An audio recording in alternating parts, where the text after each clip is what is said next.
All right, I think we're live. So welcome everyone to the Matt Maran Motoring live stream here on the Matt Maran Motoring YouTube channel. Hope you're all having a great weekend here. Thanks so much for stopping by, and happy Easter to all of you who do celebrate. And so I see we have a bunch of people already stopped by to join. Like all the other usual live streams, we're going to go for about 2 hours or so. We give priority answering and to anyone who does a super chat or a super thanks. So as anyone who's a member there with the green usernames, they always get that priority answering. If you'd also like that, there's a link in the description.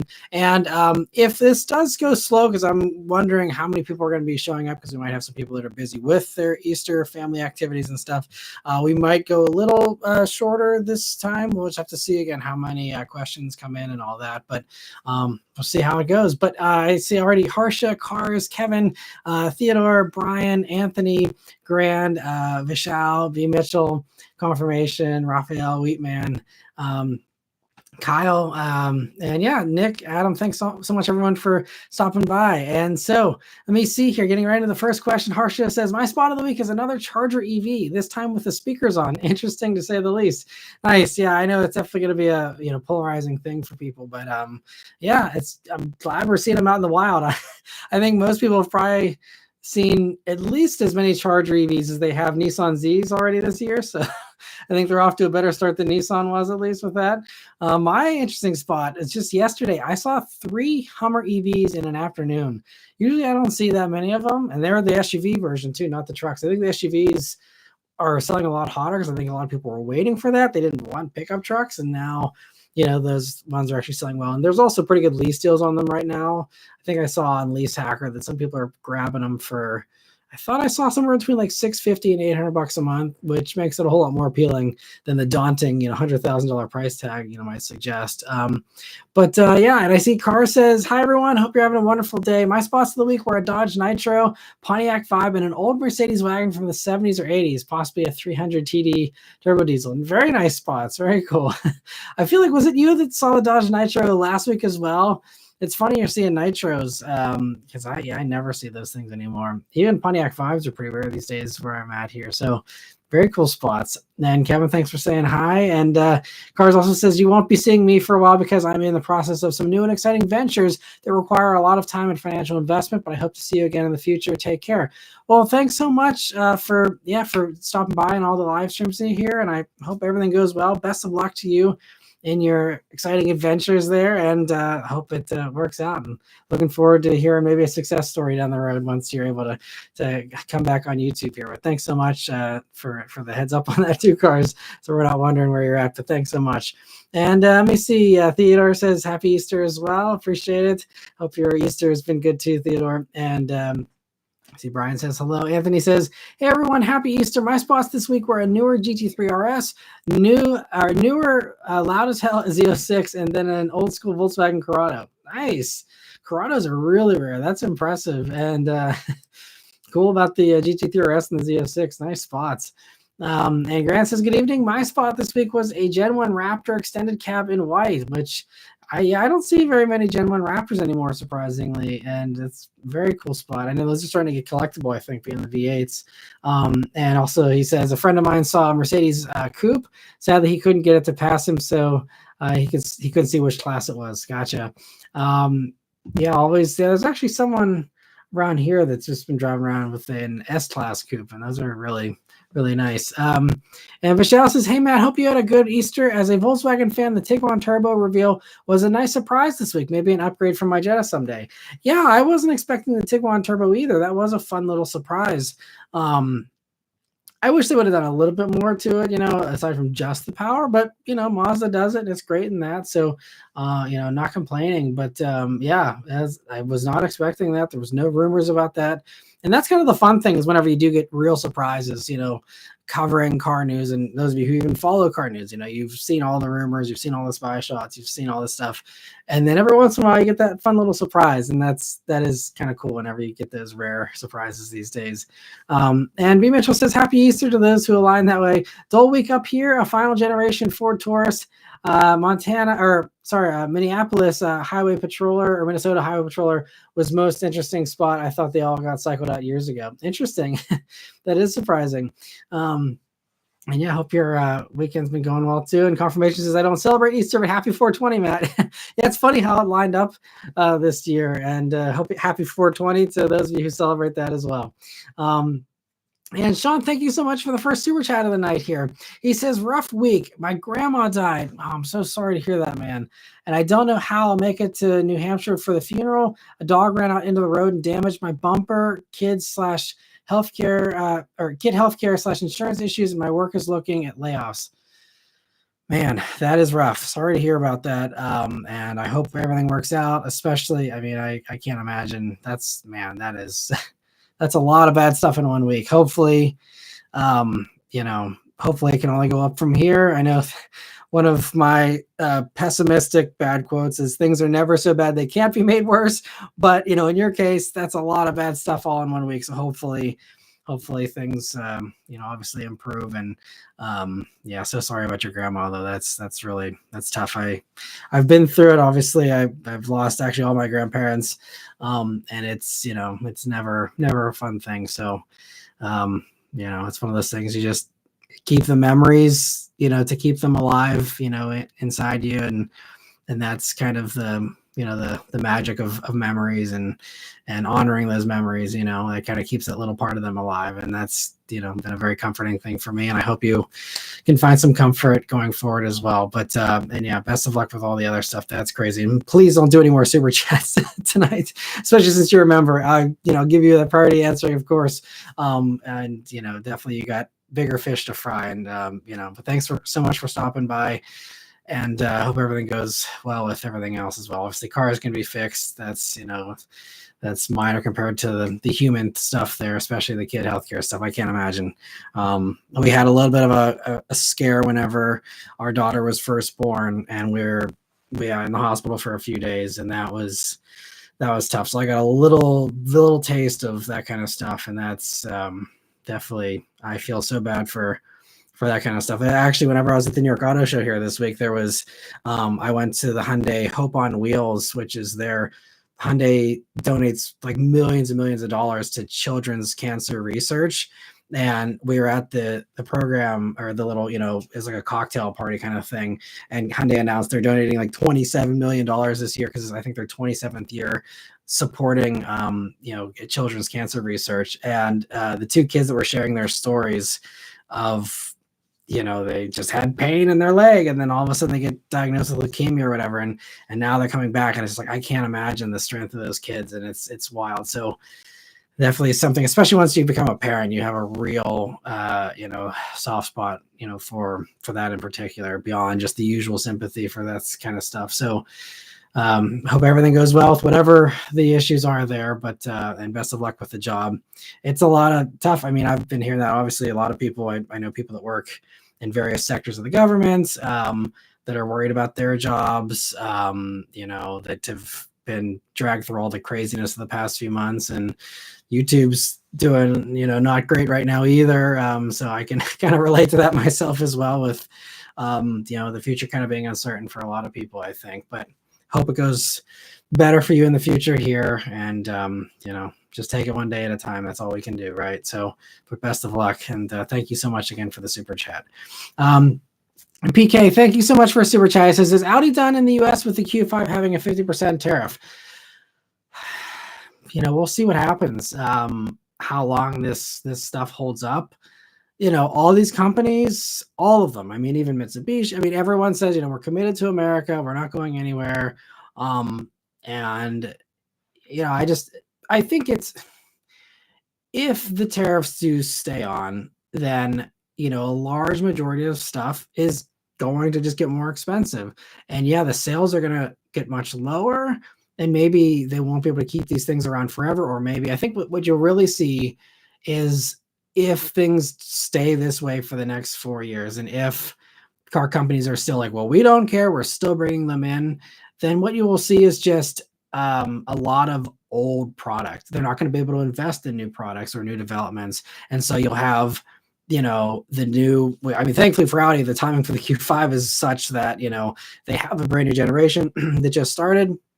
But instead of seeing product cycles of 5 or 6 years and a refresh in the middle, maybe we see 10-year product cycles, or just like no innovation for the next 4 years, because they're all just in survival mode waiting for this storm to pass, and then things improve, again, once once we can put Trump in the rearview mirror. But I don't know with Audi. I mean, I think right now, again, the smart thing that everyone's doing is just this holding pattern, because no one knows what's happening. And I don't think I don't think Trump knows every day what's happening. It's like this constant flip-flop. So I think the best thing to do is what Audi and most others are doing, is just stopping everything, dealing with the supply chain issue that you're going to have down the road. But at least, most of these companies can weather a month or two of, stopping stuff. And yes, you're going to have that lag on the back end, but at least for the next month or two, things should be fairly normal. And then once we get down to zero supply of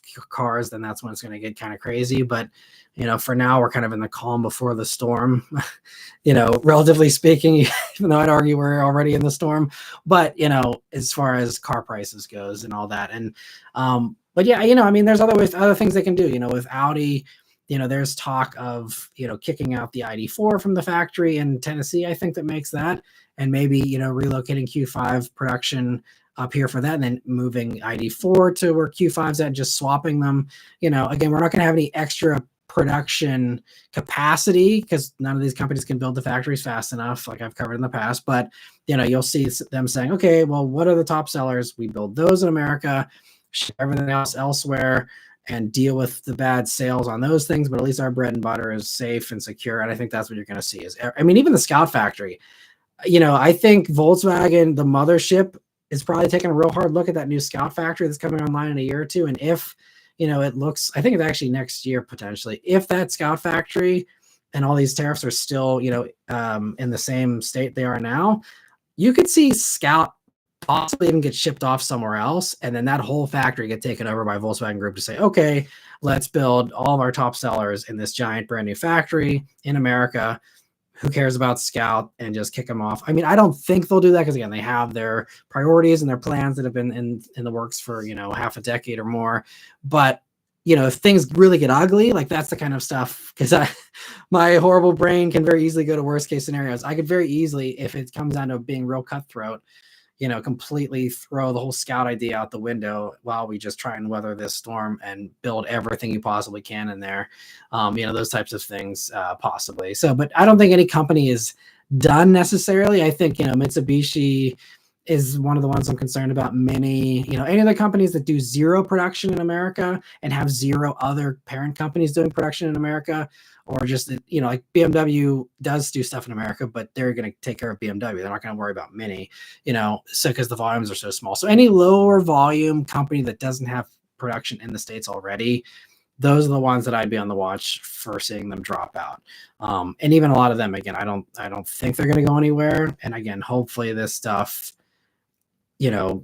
I can't imagine him not caving sooner or later. I mean, I don't think he's going to drive us completely into a depression before he bails on the idea. Like at some point, they're going to twist his arm hard enough that, he's going to have to cave in one way or another. I mean, we're already seeing this, there's talks already about, him exempting auto parts. So then that takes care of that worry. And so even if your car isn't 100%, parts from America, which no car is 100% parts content. I think the highest is like 75 or 80%. But if you don't have to worry about the parts, then at least it's like, okay, well, now our main problem is just putting them together or having the final thing be done in America. Everything else can be a free for all still. Then you can, kind of work around that a little bit. At least, again, these large companies that do have some factories here in the States. But again, I really hope that, some logic prevails here, and but we'll see. No guarantees with anything anymore. But anyway, Grant, thank you so much for gifting 5 memberships a few minutes ago. I really appreciate that, and happy to see some new people and some I think familiar faces there as well, able to get those memberships. But thank you so much for your generosity every week. I really appreciate it. And let me see. Notorious CRG, thank you so much for a super chat. They say, I know this is politics, but America first turned into America only. This is a U.S. trade war, not global. Nothing stops their trading with each other. Right. And I think that's what, it sounds like the EU and others are realizing is like, if they all band together, they are a larger economy. And I mean, even California, I think I read that California is talking about this summer drawing up some kind of, proposal as far as seceding and stuff, which I mean, that's been talked about for, past, I think it's been like past 20, 25 years, probably since the Bush days where that was like a floated idea. But, they're the fourth largest economy in the world. California alone, fourth largest economy in the world. So, and they're subsidizing so much of America as far as the taxes. I mean, all the welfare that the South is on, a lot of that money comes from California. And so California's like, well, why are we supporting people who hate us anyway? And we can do this on our own. We don't need anybody. And especially if they're going to be crippled by all the other crap going on in the country, why they'd be so much better off on their own, in so many ways. Maybe not in all the ways. I'm not an expert on this, but there's these kinds of things as well where it's like, yeah, well, and I've heard already California is trying to cut separate deals and trying to work around stuff and calling all these countries and saying, hey, look, let's try and find a way around this. We still want to do business with you as normal. We're not the regular other part of America. We're separate kind of, and trying to do that separation already. But yeah, I won't rant for much longer, but the final thing I will say is that you can't build everything in America. You physically can't. Like, I mean, there's certain things that either people don't want to make in America that we just don't have the workers for it. And you can't support the whole country. There's certain things you can't make here. I mean, like, there's some of these Irish whiskey. You have to make Irish whiskey in Ireland. So it's just like you either don't have Irish whiskey anymore, or these are the types of things. There's so many things where Swiss chocolate, Swiss watches. There's no appeal there if they're not. That's the whole appeal, is the imported thing, the foreign thing, the fact that some other fancy person somewhere else in the world is making that thing. That's the appeal. Lamborghinis built in America, no one wants that. People wanted a Lamborghini because it's built in Italy. So you can't. So these are the kinds of things that, like, I don't know if some of these people think through any of this stuff. Like, truly follow the road of logic. Can we fully support ourselves? Do we want to? And no, we don't want to. And again, it's just that I think that's the thing, is a lot of these things sound nice in theory, and it'd be great to support and bring back jobs, blah, blah, blah. But then it's like, we have pretty low unemployment. Like, we don't have a ton of people that are desperate for jobs, especially, hard working, hard labor jobs. And that's assuming that, again, people are willing to pay the premium that you'll have to pay American workers. Unless we get rid of minimum wage here or something, like, you have to pay people more than you do in these other places. You're going to be paying more for stuff, assuming you can actually get the bodies to do these jobs.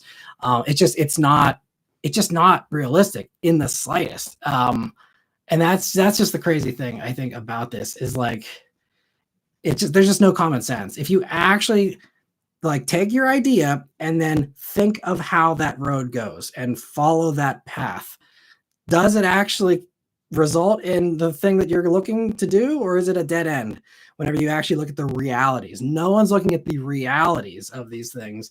And again, assuming, sure, we'll find 100,000 workers. Where are you going to find 100,000 workers?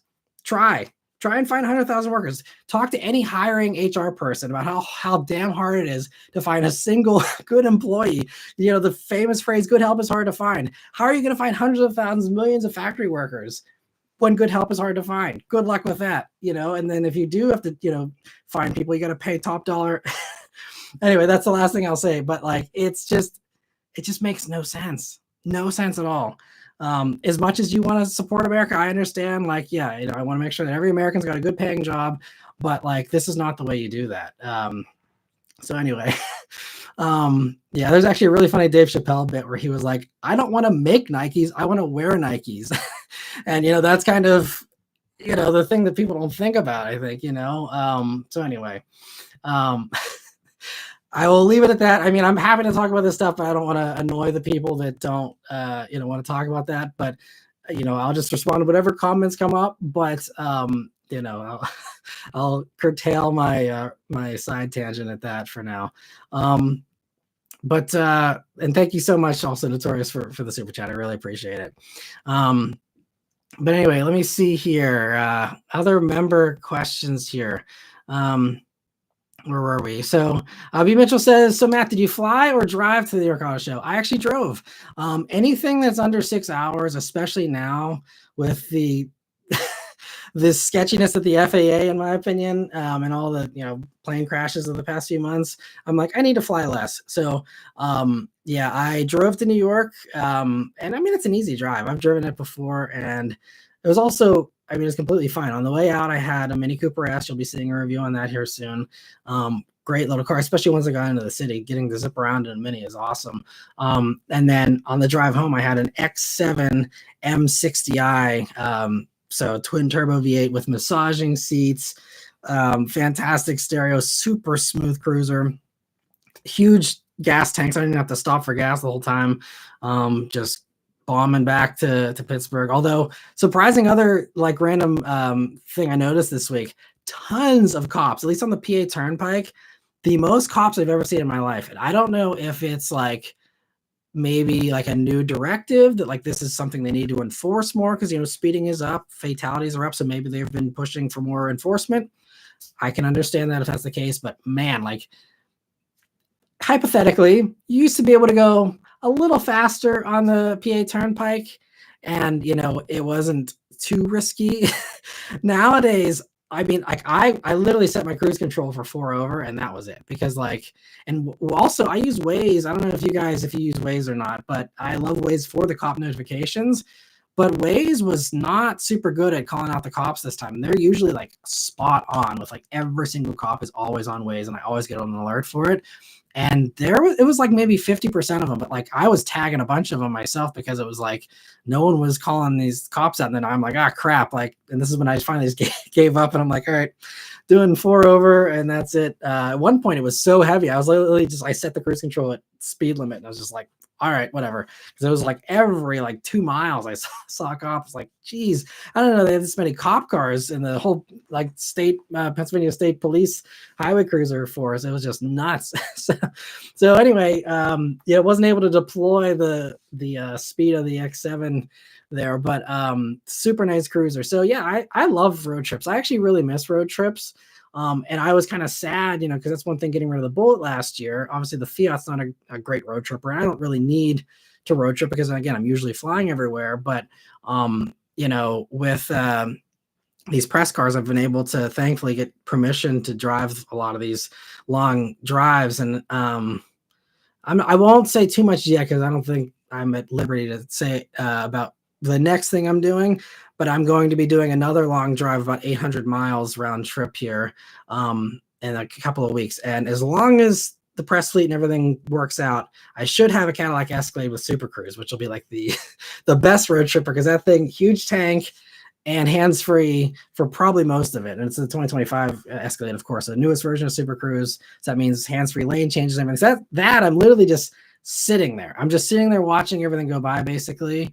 And super easy. So, if I can just Super Cruise 6 hours, happy to do that. No problem whatsoever. So going to be a lot of more road trips, I think, this year. And I've been turning down some trips that I do have to fly to. I'm still going on a few coming up here in the next couple of months where I will be flying. But yeah, just trying to keep that to a minimum here. Especially if we have Elon running air traffic control soon with the fantastic software they use for full self-driving. I don't want any parts of that. So we'll see. But anyway, confirmation. Thank you so much for a super chat. He says, as a VBWX owner, between the CVT STI S210, the 2026 Outback, next STI, if any, is electric, and the 2025 WX Range, especially the TS, Subaru is dead to me. Yeah, it's kind of, I don't know. I guess I'm kind of numb to it because to me, like that ship sailed a long time ago. And, I mean, when they canceled the STI, that was a really big deal. They didn't bring out the new one. That was a really big deal. And I mean, I've been complaining about it for years. If you watch my Subaru reviews, I mean, I said the new Forester styling is terrible. I was laughing about the Crosstrek Wilderness, the hilariousness of, the giant Subaru stamping on the back that you can see from space. I mean, it's just so, and yeah, I mean, now that we're on the live stream, I mean, obviously I said in the video, like, the styling is definitely kind of weird, and I said I didn't like it in the video still, but like, man, like, we can elaborate on that if you guys want to go down that road, but holy crap. I mean, the regular Outback, it's not bad, honestly. In person, it's okay. And actually, strangely enough, it kind of reminds me of the first gen Outback with the little slender horizontal lights at the top. Very slightly. I mean, it's a very distant relative, but I kind of almost see a little, not homage, but a little inspiration there, maybe. But I mean, the Wilderness version, good Lord, the like grill, so many, it's like they had a focus group that said, hey, look, we should do vertical slats in the grill. They said, okay, we'll add that. And they said, oh, but we should also do crisscrosses. They said, oh, okay, we'll add that in too. Oh, and we should also like put these other weird angles in. And then let's not stop at the grill. Let's put it like for the rest of the bumper. Let's do it for like the side of, the fender flares. Let's do it for the D pillar on the back and all. I mean, I would say that outside of maybe the BMW XM, the Outback, especially the Wilderness version, is probably the busiest design on a car I've seen in a long time. I mean, I lost count of the different design elements. Like, okay, they're doing this thing here, and then they're doing this other thing here. It's just like, it's all over the place. And I swear, like, it makes me want to kiss the Mazda engineers that do these simple, elegant designs. But the thing that I always come back to is Subaru still sells so many vehicles. And I don't know if just that many people don't care about styling or if that many people truly do like styling. I mean, it's the same with BMW. BMW sells really, really well, despite the, designs that only a mother could love. It's just like, they still keep selling. And so I clearly, like, I'm an idiot for thinking the way I do because the sales prove otherwise. But man, like, and I mean, according to the comments, a lot of you didn't like the Outback either. So I know I'm not alone, but like, I don't know, like, how an entire, how many rooms of people and how many executives had to sign off on this and all approve of this stuff. And all these people gave that, like, that's a double thumbs up. That's going to be great. I think Subaru is also kind of immune to it because they know they've gotten crap ever since the original WRXs. Every single time they did a new design, everyone hated it. Everyone hated it. The blob eyes, everyone hated. The, bug eyes, everyone hated. The, the Alfa Romeo designer, whenever he did his thing from 2006 into, like 2009 or whatever, like, everyone hated all that stuff. The B9 Tribeca got a bunch of crap back in the day. I mean, Subaru's used to just like everyone hating their designs immediately, basically for every single vehicle. I think the BRZ is probably the first Grand Slam, and honestly, I think that's partially because of Toyota's involvement, and the restrictions they had with the design. Otherwise, they might have screwed that up too. But like, I think they did some great designs there from, I mean, I personally didn't complain about any of this stuff until we got into, kind of the 2015, and honestly, really just like the last 5 years, especially. I mean, even Outback was fine. It was just these past few years where they got weird with Forester.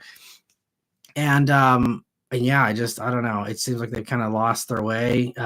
But sales again, Forster's selling like crazy. So people don't care that it looks generic and looks like a shrunken down Ford Explorer or whatever. Like, it's selling. So even if the design by focus group thing is, doesn't lead to the most beautiful designs, clearly it leads to sales. So I've kind of thrown my hands up in the air. Subaru's doing fantastic with their sales. And so, clearly they're doing the right thing for at least their intended audience. And again, I think it just shows that they really don't care that much about enthusiasts. And you see this in other parts of the world. I mean, they do a good job about, giving us some decent stuff here in America, with a few exceptions. That Mexico gets the WRX wagon and we don't get it. Just bizarre things like that still that go on. But as far as like, the sporty stuff, I mean, you look at like, Europe. Like, I just pulled up, whenever I was doing my discussion about the Subarus, I was just curious. I looked up the British Subaru website. I mean, like, Subaru's been gutted in the UK, and like, they literally have Solterra, Forester, Outback, and Crosstrek. They don't even have Impreza over there. Even the hatch, the Impreza hatch, that's a golden opportunity right now with Fiesta going away, Focus going away at the end of this year. Like, why Subaru is not shipping every Impreza they can spare to the UK, I don't know. But like, it's literally those 4 cars. That's all they offer. They offer no WRXer. There's no BRZ there anymore because that got taken out, I think, either by the new emissions regulations for Europe and stuff or by the cybersecurity laws. But I mean, now UK is not under the EU stuff. So it's just like they're just not supporting a lot of these markets. And so it's not personal to the US. they're abandoning a lot of markets and making head scratching decisions everywhere. But again, they've had record sales in many months here recently, and but yeah. Sorry, another topic you can get me going on for hours on end. But yeah, Subaru, that ship has sailed. It's sad, but I mean, honestly, the Trail Seeker kind of is a little bit exciting to me. The amount of horsepower it has, the styling isn't eye-searingly bad.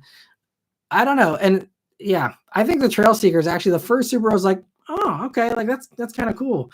Aside from, like, of course, BRZ, and WRX has grown on me. I still hate the back end on WRX, but I've kind of made my peace with that car. But yeah, but I totally get where you're coming from. Confirmation. And thank you for another super chat. He says the TS with the same engine package as a base 30 grand 2022 WRX has an MSRP of 45,705. The Honda Civic Type R MSRP is 45,895. Makes sense to me. You're preaching to the choir there. And I mean, I hope that sales prove this. Like, I think the only thing you can say about the WRX is that there's often discounts, even on stuff like the TS. And Type Rs, again, Honda dealers still treat them like Ferraris. So, real world transaction prices might show there's an actual discount to be had for TS versus Type R. But even if there is a discount, I mean, Type R, you get so much more performance for the money. So yeah, I mean, but again, it all comes down to sales. And if Subaru keeps getting away with this and people keep buying them, then we only have ourselves to blame, as the greater car community here. Again, people get hung up on GR Corolla, and I know everyone's sick of me being a cheerleader for that car, but like 40 grand, and yet people are pissed off about a few warranty claims and unsubstantiated rumors and all this other crap, and like Toyota's doing what Subaru won't do, and instead people go out and buy a TS for $5,000 or $6,000 more than a GR Corolla. It just is insane to me, but people are buying them. So again, it makes me question my own sanity, but clearly, but yeah, I'm glad I'm not the only one there. And yeah, all day, every day, without a question, I would say, even if I lived in like Minnesota or something, I would deal the front wheel drive Type R happily, because it's such a better car than a WRX TS, like head and shoulders, like far and away better, like not even comparable in my opinion, like so much better for Civic Type R. And also, Integra Type S is, just a few grand more. Again, GR Corolla, like I've said many times, is the spiritual successor to the actual STI. It's, I don't know how Subaru gets away with it. I really don't understand it. But anyway, man, we got the ranty Matt tonight. I apologize, everyone. Notorious CRG, thank you for some more super chats as always. His insight into German reliability for recent models, and then Japanese engineering with German styling. Yes, right. Yeah. Well, as far as German reliability, it's hard to say, especially when we're talking about recent models, because you don't have enough time for them to prove themselves and for their flaws that sometimes take some time to be exposed, for some of that stuff to come out. So, I mean, I think my consensus of the past 5 years or so with especially BMW, mechanically, they all seem really solid for the most part. I've seen the occasional like turbo replacement that's cropped up, once you cross the 6-figure mark for the mileage.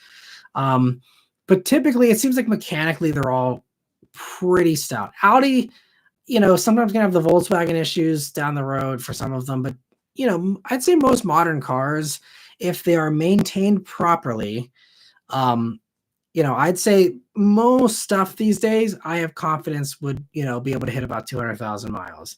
Maybe there's a few exceptions, I can't think of off the top of my head, but like there's a very high reliability bar that we have now for all cars in general that we're really spoiled with, considering just 20 or 30 years ago, it still was like a feat to cross 100,000 miles in some of these things. Now everything will do it, pretty much flawlessly. And so, the real problem with the German stuff is it's over-engineered. So if you have a failure, it's going to be an expensive part. and it's oftentimes just like extra stuff that doesn't need to be there, or just bizarre choices. I see you say even Alfa Romeo. Yeah, I think even Alfa Romeo, and and the fun thing, this is actually, I think I might have mentioned this kind of in passing and past live streams, but if you're curious about the long-term reliability of a vehicle, especially if it's a vehicle that's had enough time on the market to rack up high miles, go on Auto Trader or pick your favorite, car shopping site, sort by highest mileage stuff or cheapest, because oftentimes those two line up. Cheapest example. So for example, Alfa Romeo, look at the dirt cheap beat to hell Giulias and Stelvios, look at their Carfaxes and see how many of them are complete nightmares. There's a few that, might have issues, but if you like look at some of the older ones, especially if you look at ones that say, has regular oil changes on the Carfax and stuff, most of them are pretty, fine. Sometimes you'll have recalls, which is a normal thing that most cars do have. But as far as like giant failures, those are fairly rare. Even like I was looking whenever I did my research for the F-Type video, I briefly just looked at, some of the real raggedy F-Types to see like, okay, well, how are these holding up? And, there's been a few where it's like water pumps gone, things like that. But like, I don't see anything on the Carfax being like engine replaced or engine out services or transmission replaced or, any of these drastic things. You don't really see that kind of stuff much anymore. I see he says I live on Car Gurus. Yeah. So, I mean, same deal. That's a great, to me at least, I think that's a great idea, is if you're curious about how do these hold up, look at the worst possible example that's been, well maintained, but the highest mileage thing possible, and see what those, look like, and make sure you're looking at ones that are, clean Carfax. We're not talking about the ones that have had a rough life, but the ones that have been, especially like you can find like Harrison Auto Sales actually sometimes that I work with, they sometimes have these like one owner high mileage cars. I actually did a little YouTube short on one a couple of years back. There was like an Audi SQ5. It was like a 2022 that someone had managed to rack up like almost 200,000 miles on in like the course of like 4 or 5 years, insanely. And it was like one owner. They used it clearly for some kind of courier service or some kind of insane cross country thing every week or something. But it's flawless. It's like it was completely fine. And, so there's I think, again, most cars, it really comes down to the maintenance. It really does come down to the maintenance. And that's the problem you see with, whether we're talking about, cheap Kias and Hyundais, or, people that complain about Stellantis stuff and stuff like that. If you find like a well-maintained version of those examples, they will go the distance most of the time. Again, it's still luck of the draw. Some people, buy a brand new Toyota and it blows up in 5,000 miles. It's just that's why the lemon laws exist, because sometimes you just get a lemon. But like in reality, most of these cars are very, very reliable these days. So now, if I'm buying a used European vehicle, I would want to have an extended warranty for those, again, the expensive electronics, the expensive labor stuff, because there are some things that can kind of make you, kind of poor with those kinds of things. And that's why they say, like, if you can't afford it new, you shouldn't buy it used, because you can't afford the maintenance. So that's why I recommend an extended warranty for European stuff, because the parts are more expensive. The servicing is more expensive. The labor rate's more expensive at the dealer, all those types of things. But, as far as the actual engineering, usually it's pretty solid, with a few exceptions. I think we were talking a week or two ago about, in the last year, someone brought up how there's like plastic thermostat tanks or plastic coolant tanks, and the thermostats cheaply made. Same with the Mini, the R56 I talked about on mine had a plastic thermostat that broke. So, I mean, there's still some questionable things that happen. So it's not perfect all the way through, but, I think generally speaking, you figure out what the known issues are on the forums and on Reddit pages and stuff like that, Facebook groups. And then for the rest, just find something that's been maintained well. And that's kind of the best way to get that, solid car, hopefully. Also, thank you for another super chat. He says, FYI, got a used Yacht Blue EV6 GT MDX Type S next. Nice. I mean, yeah, it comes down to, what your personal preferences are. If you're talking about something to replace the EV6 GT, I guess it comes down to how much you like the electric thing. I know a lot of people, once they go electric, they don't want to go back. That's the way Beth is, now that she has the Mach-E, she's like, I don't ever want another gas car. She loves the instant response. She loves the performance. She loves the, just ease of use. But if you're, not in that camp and you're open to gas stuff in the future, MDX Type S is great. I love those. Super comfortable, amazing massage, amazing stereo, and good performance. I think the handling felt a little floatier for the pre-refreshed versions of the past few years. But whenever I last year, spent some time in the refreshed one, the 25s and newer, the suspension seems a little tighter to me. And again, maybe I just had a bad press car for the last one. But yeah, I think that I definitely love the refreshed version, especially. Yeah, they're great vehicles. If you need 3 rows and you got the money to spend, I think that's a really nice upgrade. Or I just need the extra space. It's a really nice vehicle. But EV6 GT, I'm sure, is fantastic as well as far as performance you get out of that thing. I wish that video got no views, but I had a great time in that vehicle whenever I had one for a week. It's really fun, and the deals, I'm sure hopefully you got a great deal on it, but man, the deals are fantastic on those right now. Just so much performance. I got 3.30 to 60 time for, I think they're going for 35 grand or less. It's probably a better used value than a Tesla, and you don't have to worry about a lynch mob coming after you too for that. I mean, it's just crazy. So anyway, yeah, and getting back though to other member questions here, and thank you so much for all the super chats there. Notorious. Okay, one more here. I appreciate it. He says, a couple weeks ago, I asked about Prologue/Aria to replace my Leaf, and the EV6 was your suggestion. The MDX would replace our Odyssey. Remember? Gotcha. Apologies. Yeah, I didn't remember the connection there of what you were replacing. I don't know if I remember you talking about replacing the Odyssey aside from the giant 9-passenger vans or whatever we were talking about. Yeah, MDX, yeah, that'd be a nice upgrade there from the Odyssey, obviously. I'm glad that you're able to get the EV6 GT. That's a really, yeah. So I know, yeah, you're talking about the Prologue and Aria. I mean, hopefully, yeah, those ones you're able to test drive as well and see what you like. Yeah, I think the EV6 was a better choice for sure. I mean, it charges faster, it drives better, and all that. So congrats though on the new car though. That's really fun and exciting, and hope you enjoy it. Hope it treats you well. And let me see here. Where were we here? Apologies for everyone that I've fallen behind there on the super chats here. So I'll try and be a little more concise here, a little less ranty. So Vishal says, with Hyundai having a hybrid option with a bigger engine on the new Palisade, would finally motivate Honda to come out with a bigger engine hybrid in the Pilot and Odyssey, etc. Yeah, common sense would say yes. That absolutely, seems like something. I mean, I think that they should have already been doing that. You see, obviously Toyota's had hybrids for years and stuff. Why they've been dragging their feet, I don't know.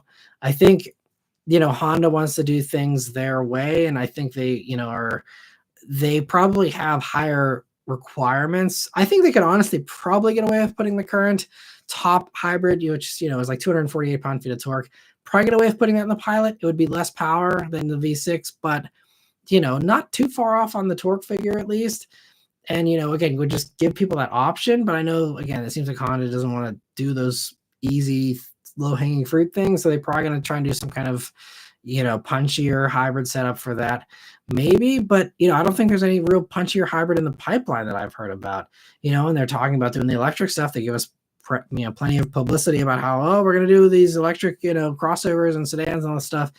No talk about any kind of hybrid for the big, stuff there. So, maybe they're just, sticking with old school until they can make the big leap to just an electric 3-row or something. I don't know. They're probably going to closely monitor, again, how Kia EV9 does, how well the new Ioniq 9 for Hyundai does here.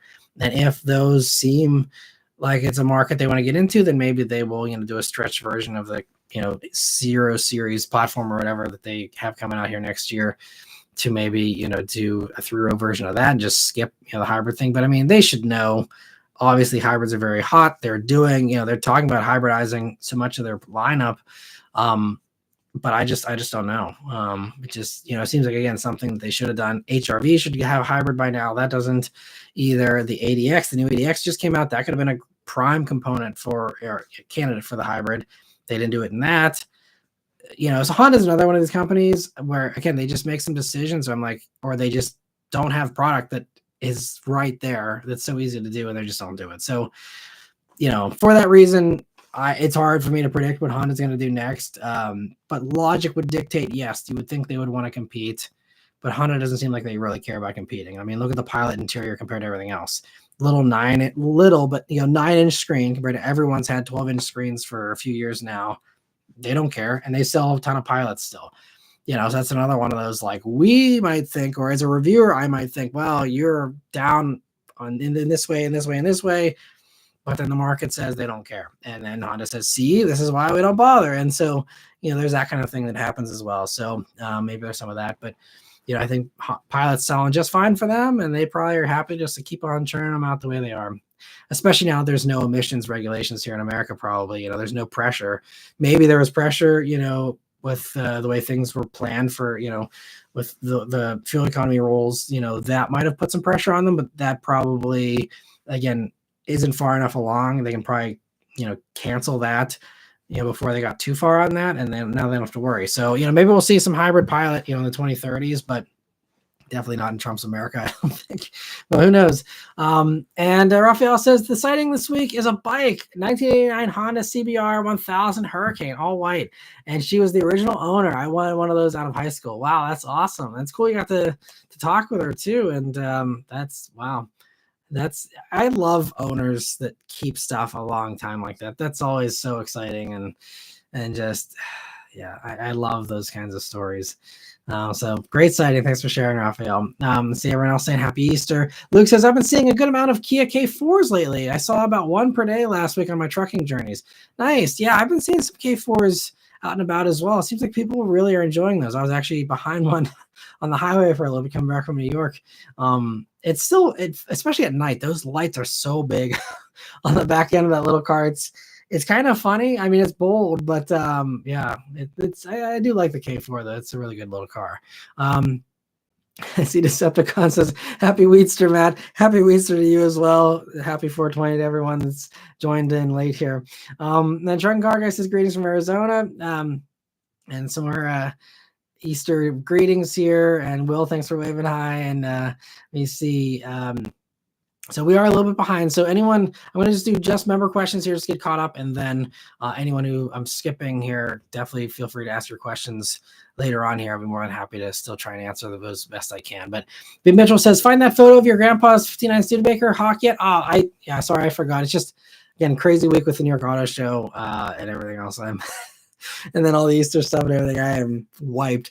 But yes, maybe send me a follow-up email, B. Mitchell, just so I don't forget. And I will send you over a picture of that here this week. It's on my computer here. I don't know if I can screen share with something that's not my browser. But yeah, it's on my computer here. I can definitely send it over to you for you to see. And let me see. Vishal says, someone in my neighborhood recently got a Hummer EV SUV. It's so cool. Yeah, I do really like them. I see Mr. 705 says audio's not great. Let me know if you guys do have any audio issues. Obviously, that was a while ago, so hopefully things got sorted out. Someone else said the mic is tapping. So, yeah, I don't know. Nothing looks messed up over here, but maybe it's just on YouTube's end. Hopefully, it hasn't been too annoying or distracting. But let me know if you guys still are experiencing that, and I'll see if I can try wiggling a cable or something here and see if that helps. But let me see. A Truck Car Guy says, saw what looked to be a restored first-gen GTO. Didn't see the front, so couldn't tell the year. Nice. Still awesome spot to see those things out and about. The Kraken says, hey, Matt, wonderful week with the Kraken. Got my catback exhaust from AFE, Takeda, and Kraken sounds like a symphony now. That's awesome. Deep thunderous noise and backfires. That's awesome. I'm glad you're enjoying it and happy you're able to enjoy the Kraken once again. And Harsha says the new Outback looks disappointing from the outside. It looks too much like a Forester. The interior, though, is a big improvement. Yeah, I am happy with the interior. I'm glad to see them get rid of that huge screen that sucked. And so, yeah, it's for that reason alone, I'd probably rather have the new one, as long as it's not a wilderness version. Rather have the new one over the old one for sure. And Kraken says it was worth getting bonked on the head with a muffler while installing it, though. That's funny. I feel like that always, well, obviously it doesn't always happen. Every time I've swapped exhaust, either me or the person that's been helping me, because I've never done it myself completely, but me or the person helping me is always someone's gets bonked on the head. I feel like that that's just like part of the process of installing aftermarket exhaust, at least in my experience. And Dylan says, hello, cool spots of the week were a Volvo V70R and what looked like an early 90s Porsche 911. Nice. That's awesome. And Kraken says, the exhaust was my birthday present, which was Friday. Hope you had a great Easter. Well, happy belated birthday here. Hope it was a great one. And yeah, hope you had a great Easter as well. And let me see. So see some other discussion here. Kraken says my spots of the week were 2 C2 Vets and a Rat Rod that I think was a Ford Deluxe. Lots of oldies out today. That's fun. Awesome. Yeah, I wasn't driving around too much today, but I'm sure there's a bunch of cool stuff out there.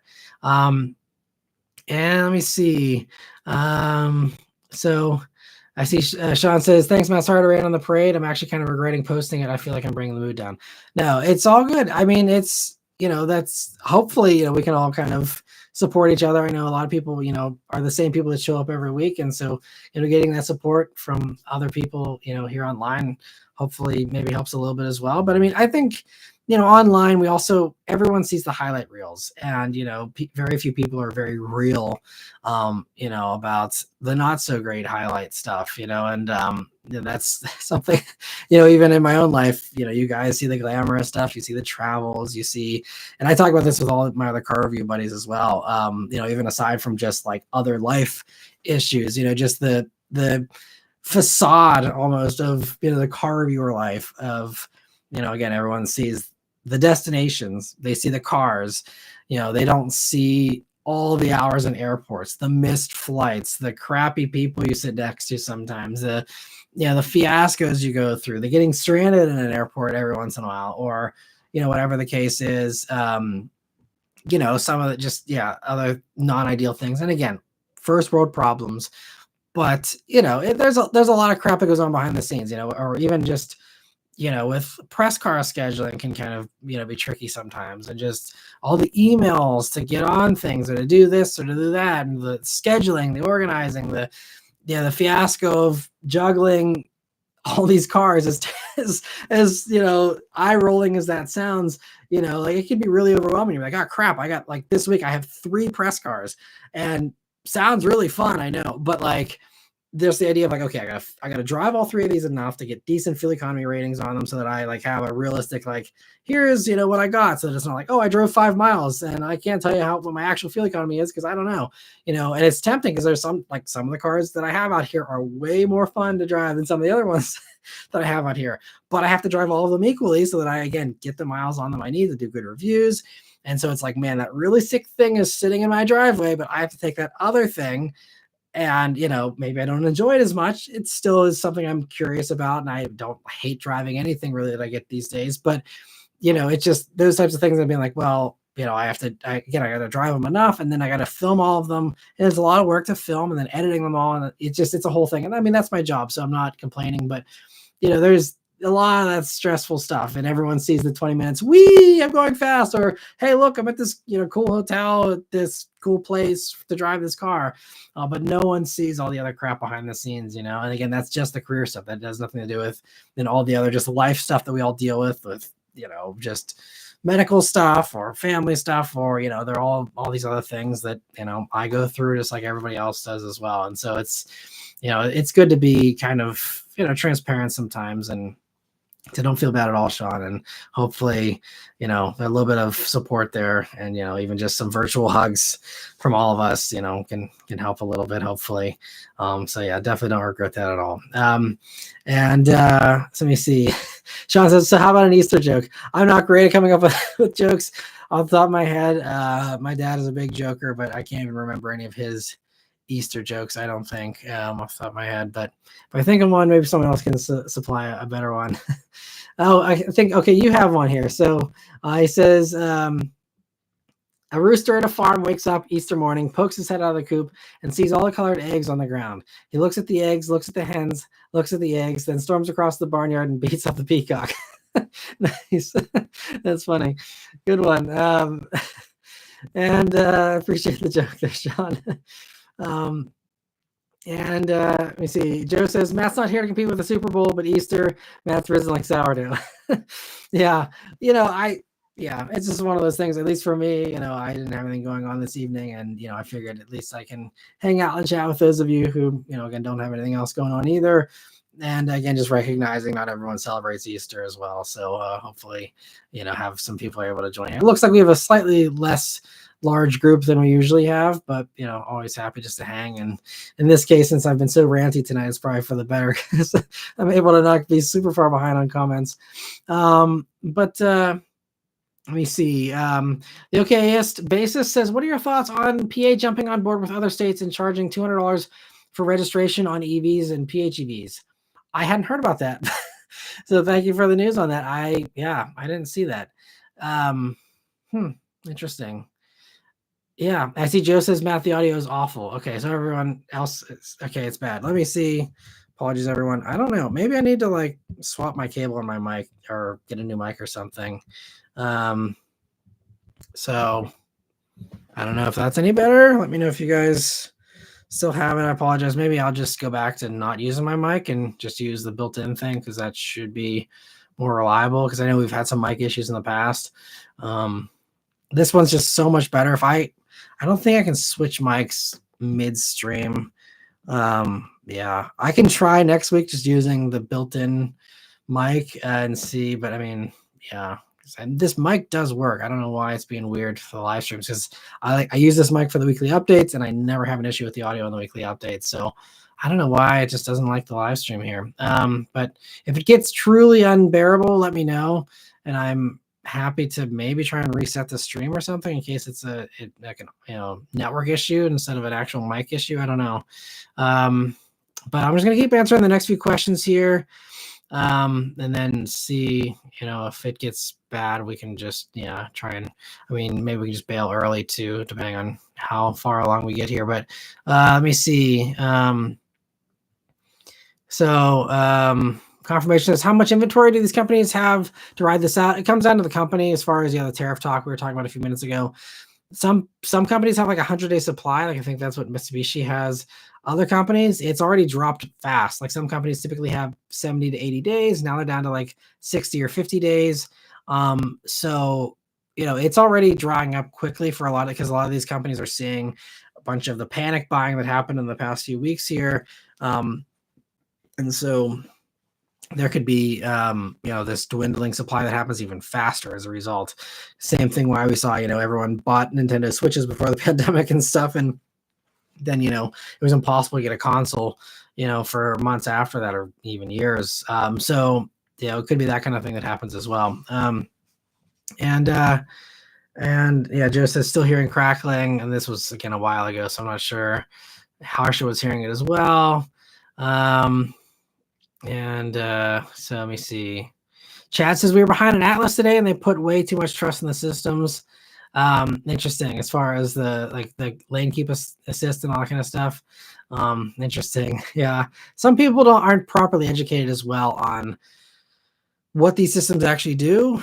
The Tesla full self-driving is, one of the biggest offenders of that. But as far as like a lot of other, companies, I think a lot of people just don't understand, the icons can be confusing or vague and you think, oh, well, it has a steering wheel there. That must mean it's steering itself. And, some of those kinds of things can get to a little too, over promising possibly with the way some of that stuff is presented to people. Yeah, interesting. I'm just going to scroll down and see if anyone, it says Mike's intermittent. It's good. Then it gets static. That's so weird. DFI says Dollar Tree microphone review coming soon. Yeah, this is a Blue Yeti, which are really solid, good mics. It's like $100, or it was $100. It's probably more expensive these days, but it's a good mic. So I don't know why there's any kind of issues here. So let me see. Yeah, Joe says still bad audio. So let me see. Is anyone else? Is it just? I think there's a few others that we're saying was an issue. I don't know. Yeah, I really don't know how else to fix it. I apologize, guys. I don't have a super pro stream here. Yeah, I don't know. Maybe it's time for me to try and get a new mic though. It won't be a Dollar Tree one. Maybe there's something wrong here with this one. I don't know. I apologize for that. And if it's unbearable, definitely just sign off, and we'll catch you next week, and hopefully I can fix it. I'll keep going here though, as long as questions keep coming in.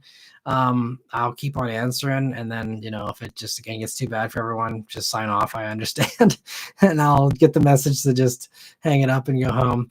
But let me see here. Where were we? It's gonna keep on going here since we're still behind. So let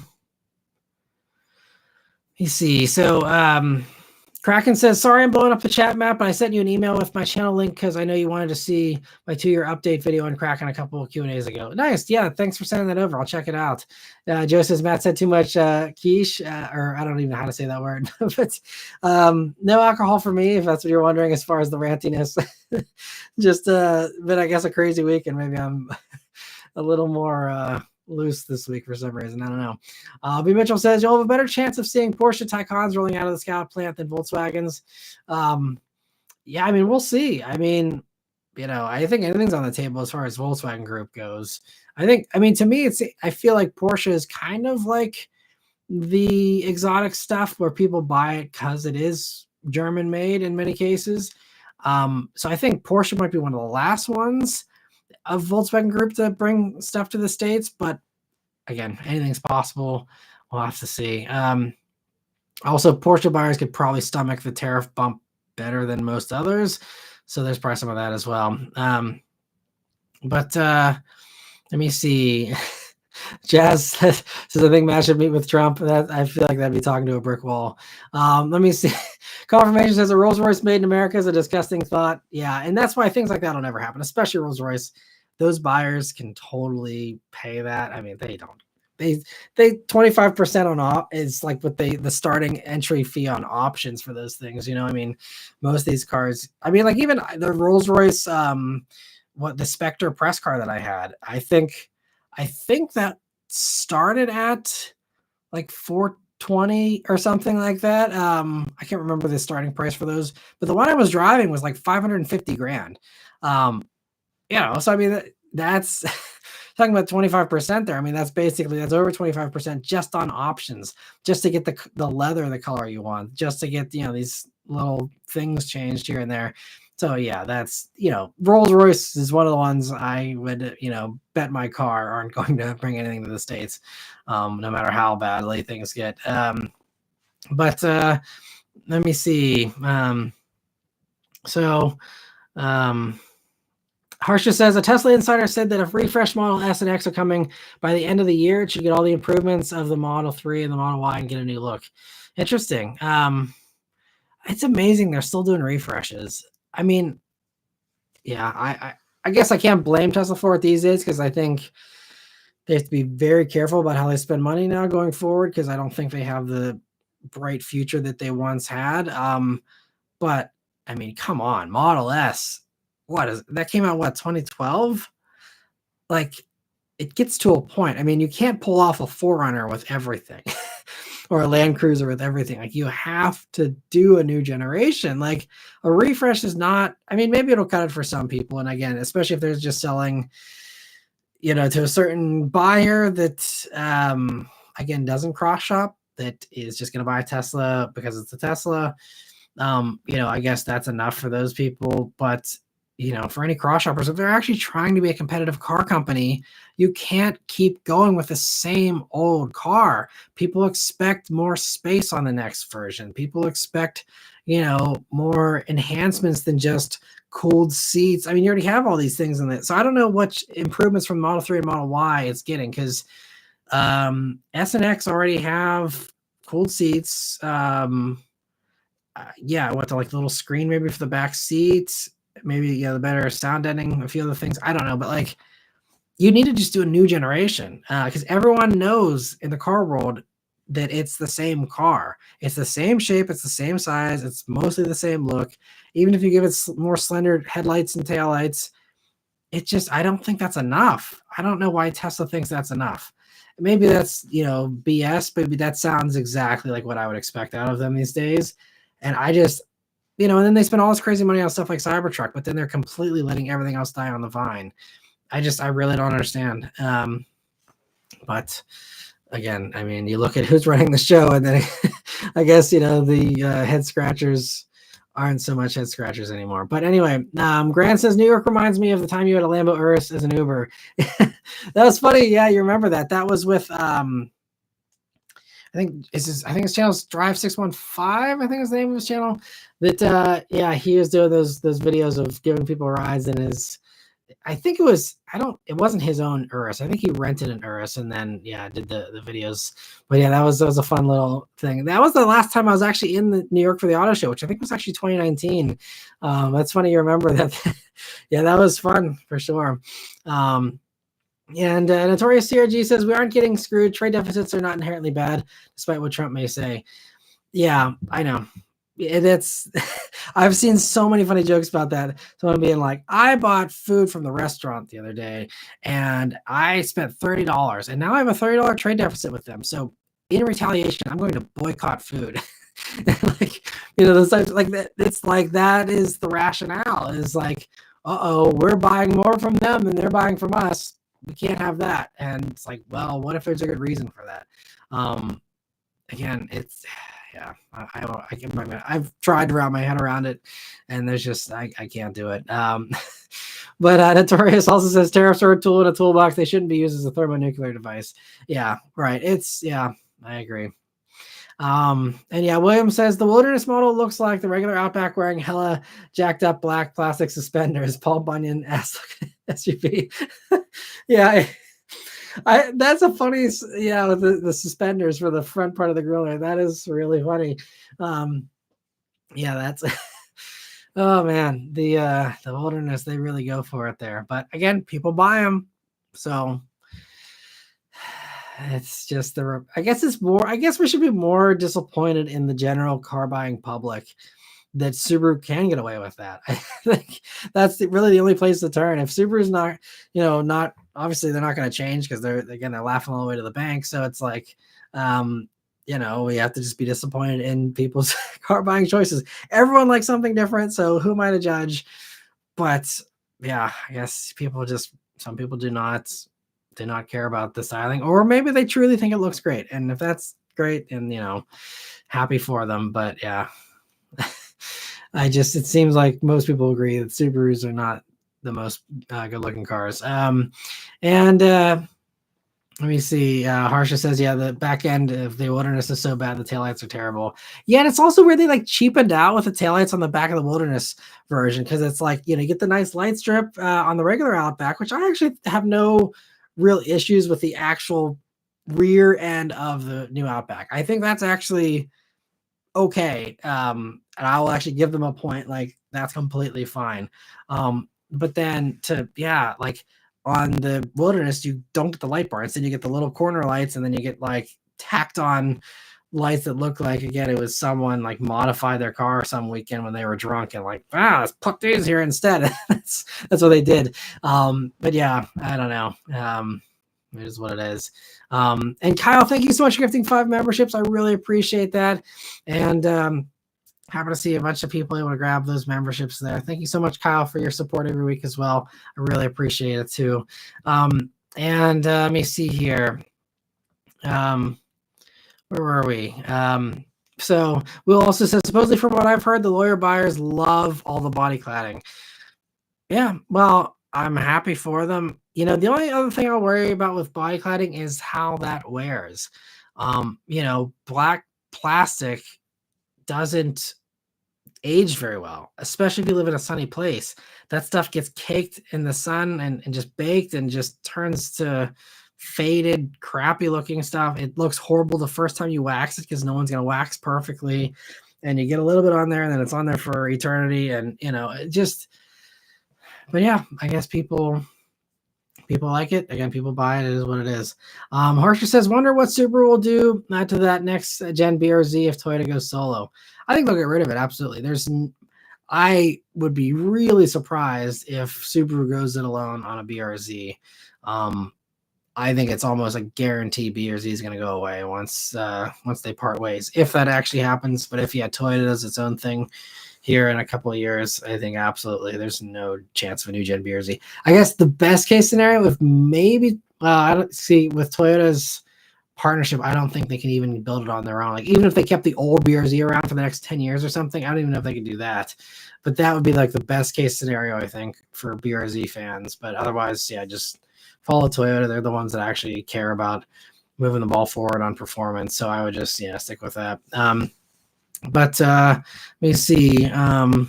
Michelle says, for any Volkswagen Audi stuff, anything with the EA888 engine is pretty solid with proper maintenance. Okay, well, thanks for sharing. And I'm glad to hear that new motor is good. And I see Notorious appreciates the thorough answers here, so glad I'm not boring you too much. Michelle says, GLI, GTI, Tiguan, A3, A4, Q5 are the ones that come to mind. There may be more that have that motor and are pretty solid. So that's good to hear. I know A4s, like the older A4s, man, they had some issues for sure. So I'm glad that they've gotten better. And let me see. Notorious says, put the NSX Type S hybrid in the Odyssey with super handling all-wheel drive. That would be fun. I'm sure that motor, I guess they probably never were able to get to a point where they could mass produce that at a decent price or something. I don't know. That'd be fun, though. And Steven says, hi, Matt.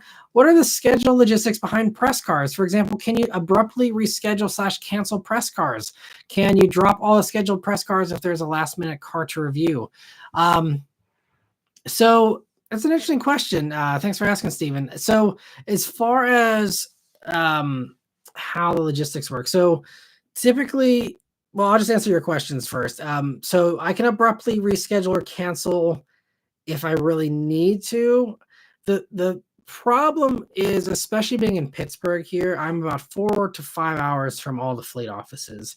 The New York one, actually, it's 6 because they send stuff from New York City sometimes.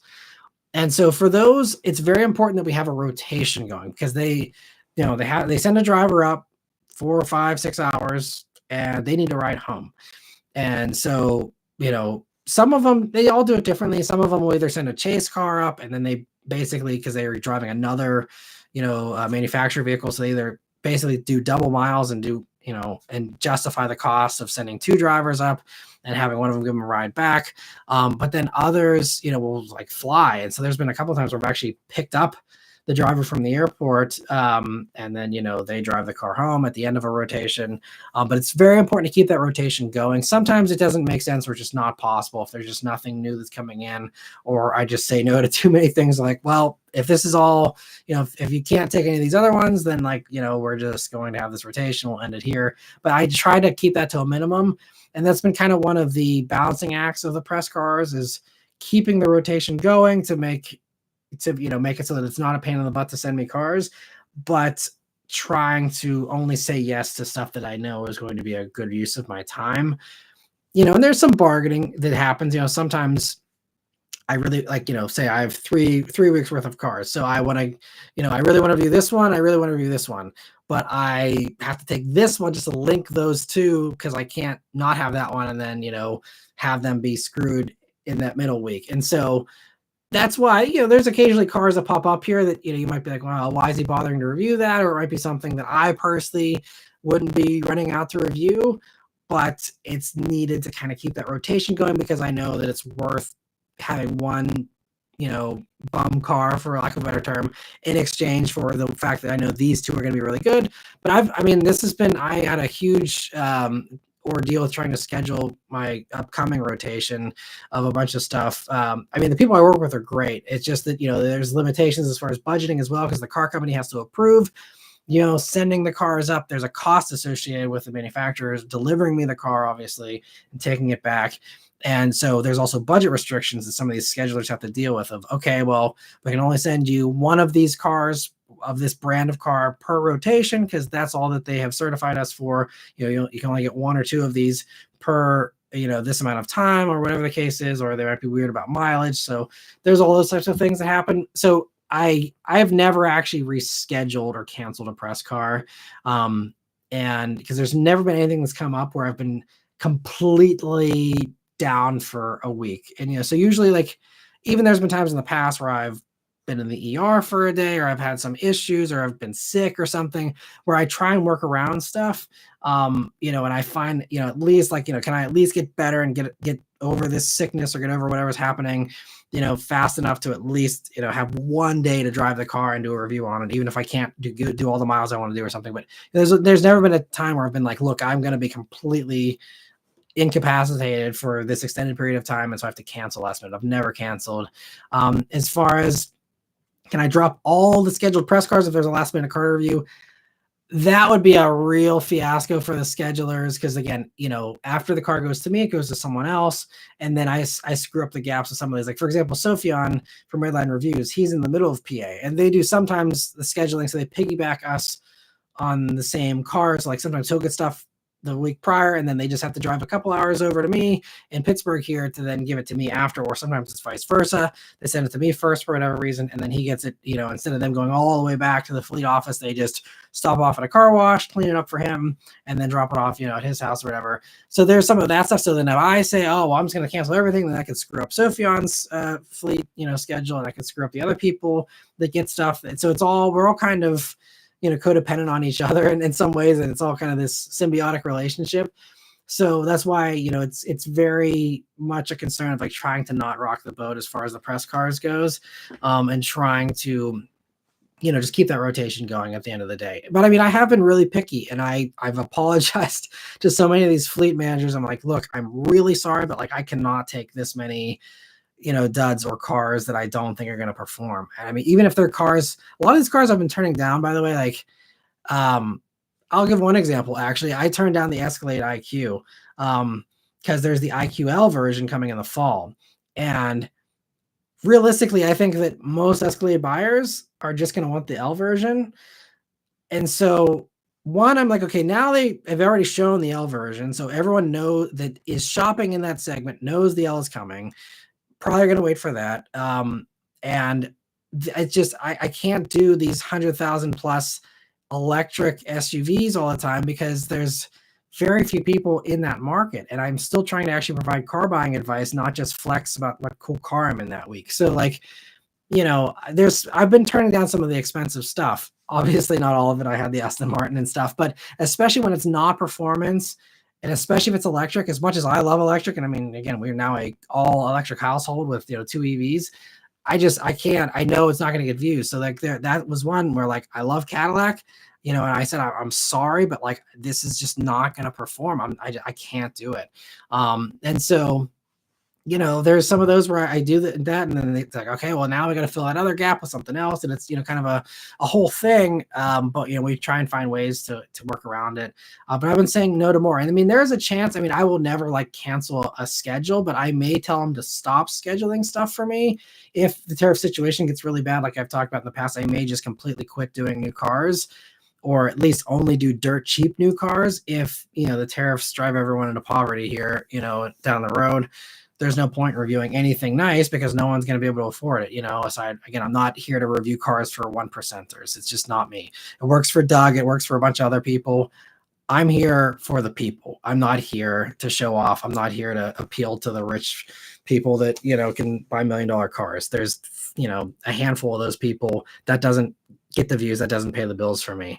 Again, I'm jealous of the people who can go out and, just flex all day in cool cars and get the views. But for me, I think most people relate to me being a down to earth person. I'm not a silver spoon person that's grown up with money and been used to being around money and all this crap. Like, I have a passion for, just being down to earth and helping people. And again, there's some very nice rich people that I know and have known, but for me, I'm not, yeah. So me saying, nah, I don't need to review a $120,000 Escalade, electric thing.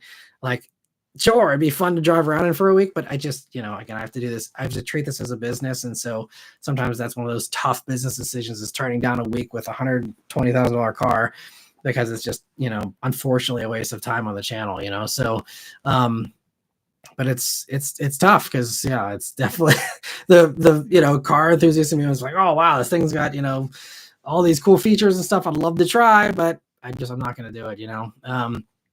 But Trenton Cargay, thank you so much for gifting 5 memberships tonight as well. I really appreciate it. Happy to see, again, some familiar faces there as well as some new people able to get those memberships. So thank you so much for your generosity. Really appreciate it, Trenton Cargay. And I see also he says, having worked in the logistics field before, I've seen firsthand how quickly things fall apart as soon as one thing doesn't go as planned. Yeah, that's exactly it. So I see someone else says the audio is clipping again. I apologize. It's so hard because it only does it on the live streams. It doesn't do it any other time when I use this mic. So that's why it's so hard for me to diagnose what's actually going wrong aside from just throwing out the mic and getting something new. But maybe that's what I have to do. So thanks for letting me know it's still an issue here. That's disappointing. But let me see. Keep on going here as long as people want to keep watching. Dave says, got an email that I was gifted a membership. Thanks to whoever did that. Well, thanks for letting us know, Dave. And yeah, so many generous gifters here every week. So happy you're able to get one and continue on with that membership there. And thanks for stopping by, Dave. Let me see. I see everyone else saying, yeah, scratchy audio. All right. Yeah, I'll have to figure it out. I apologize, everyone. Yeah, I see. B. Mitchell says same deal. Yeah, popping a bit. Okay. Luke says it's not bad in his opinion. Wiggling the cables, the oldest trick in the book. Jess says, yeah. That's the only thing I can think to do because this mic is solid. There should be no other issues. So I don't know. Anyway, let me see here. Luke says my grandfather visited me this weekend, got to see my new kitchen and help me put up some blinds. That's awesome. Well, I'm glad you're able to spend that quality time. That's really, especially with grandparents, it's something that you don't get forever with them, so that's awesome. You're able to spend that time. I hope it was a great weekend. Harsha says, should Rivian make sedans? Plus, what are your thoughts on them using their technology to innovate in the scooter and bicycle space? They're also helping other companies by allowing them to use their technology. Yeah, I think Rivian's doing some great stuff here. As far as sedans, I guess, there's always room for stuff like that. But I think Lucid would kind of, again, if we're talking about like a non-Tesla fan who wants a high-end sedan, which is where Rivian would probably play for the most part. Excuse me. I think most of those buyers just go buy Lucid. And I haven't driven a Lucid, so I can't say, but Lucid has CarPlay and those less restrictive things that Rivian forces you into as well. So honestly, if someone wishes there was a Rivian car, obviously again, you're not getting the UI. Maybe people love with Rivians. I didn't love it, but if there's some of those types of things, maybe the Lucid's not a great solution. But I think that for everyone is like, I want to get out of my Model S, or I want a super nice sedan that's electric. I just think a Lucid, they seem fantastic. Again, I haven't reviewed one. I need to get into one. There were Lucids in the fleet. I think now that the Gravity making the rounds, I'm going to see if I can try and, once those start popping up, try and get into, one of those, and then maybe get into an Air as well. Because I think Lucid's doing some really good stuff, and I think it's something I need to start giving them a little bit of attention, even though, again, that is kind of falling into the, $100,000 electric category. But that's, I think, just at least covering it once, just to try a Lucid, I think is something I should probably do at some point here, just so I can, again, talk about them intelligently without just spitballing based on, the basic stuff that I know. But yeah, I think Rivian's doing great stuff for sure. Let me see here. Luke says, I'm driving down the road at night with a car tailgating. There's a cow in the road. I hit it. It flies onto the car behind me, which is a cop. He gives me a ticket for flipping him the bird. I don't know if that's a joke or that's real, but that is wild either way. But a crow. Okay, so it's a joke. Sorry, I misread that. Not a cow, a crow. Gotcha. So that's a joke. Sorry, I didn't follow there for a second. I just not reading very well, apparently. So good one, Luke. I appreciate it. Fook says, my spots of the week are 3 different Cybertrucks with wraps. What a terrible day. That is not, yeah, good to see. I know Beth still always sours every time she sees a Cybertruck. Let me see. Joe says, the mice have vacated my house from the crackling mic noise. Thank you, man. I apologize, Joe. I'm sorry. Confirmation says it's fine for him. Let me see. TFI says about the 4Runner. I can't believe Toyota got away with selling the same truck with the V6 and the 5-speed auto from when we were in high school and still got a year-over-year bump in the sales. I know, and that's something I think Toyota, especially those buyers, kind of do accept that, longer than others, just because, again, we're talking, well, it's tried and true. And that's, the thing that people really love about Toyotas, so that, is understandable, I guess, for 4Runner. It still kind of defied logic, in my opinion. But then I had to remember that, again, not everyone cares about having the best infotainment, and not everyone cares about, keeping up with the Joneses or having, the best vehicle in its segment or whatever. Some people just, want that vibe. They want that old school nature. And I, as much as originally I was like, oh, this makes no sense. Like, as time went on, I'm like, okay, like, I get it. I understand. It's not how I would choose to, do my car purchasing, but I understand the appeal now, because, a lot of people do enjoy buying essentially an old car new. And that, for especially the people that are in the camp of, oh, everything new sucks. Well, here's your solution. You buy something old, that's still being produced. So makes sense. And B. Mitchell says, hey, Rolls-Royce was made in the U.S. in Springfield, Massachusetts from 1921 to 1931. Do I have to be a history teacher again? I didn't know that, so thank you for the info. Was that jet engines or was that actually cars? I always thought Rolls-Royce was thoroughly British through and through, but yeah, maybe I am out of the loop there. So I'm always happy to be corrected if that's the case. I had no clue Rolls-Royce ever made anything in the States aside of, again, I know some of the jet operations are, I think they at least have an office here. I don't know if they do production of those here, but I know, and there was talks, I think, with the tariffs and stuff, that maybe some of that jet production would come to the States. But I thought the cars were always in the UK. I could be wrong. But Chances, we love your reviews lately. I appreciate that. I'm glad you're enjoying them here. And I'll keep on trying to do, again, that mix of used and new. Try and do more used stuff here going forward. Dave says, other possibilities for the audio crackling are sound drivers, streaming software, or hardware isn't keeping up.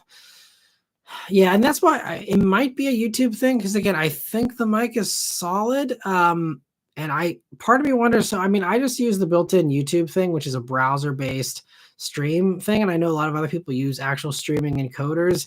I've just never been able to figure out how to do that on my own. A lot of people that do these other streams that are fancier, they have a producer behind the scenes that's, clicking in all these different, things, and it's not the actual person talking that's controlling any of that stuff.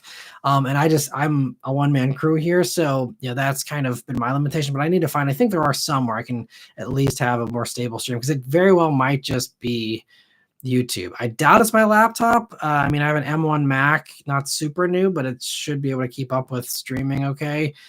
Everything else should be good here. I mean, the visual stuff looks good. I think hopefully, that looks decent. So I don't know, but I appreciate the ideas, Dave. I'll have to look into it and see if I can, maybe what I'll do, maybe next week, I will just deliberately use the built-in mic on my monitor here and see if we have any crackling issues there. Because if that's the case, then that'll eliminate the mic at least. And then I'll be like, okay, well, this is just a streaming thing, or it's a computer thing. And we can do some process of elimination here. But I appreciate that, Dave, and apologies again to everyone if the stream's not too enjoyable tonight. But TFI says you're 100,000% about the black cladding fading in the sun. Look at every XC70 from 2004 and tell me it's not going to happen on every wilderness Subaru in 20 years, right? Yeah, and yet Subaru brags our cars are on the road super long and all that stuff. Well, they're going to look like crap because, it's just all going to be faded.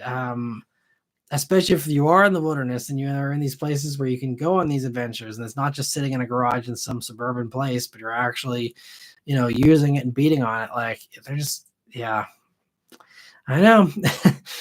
Truck and Cargo says, can confirm black plastic fades very quickly here in Arizona with our crazy hot summers.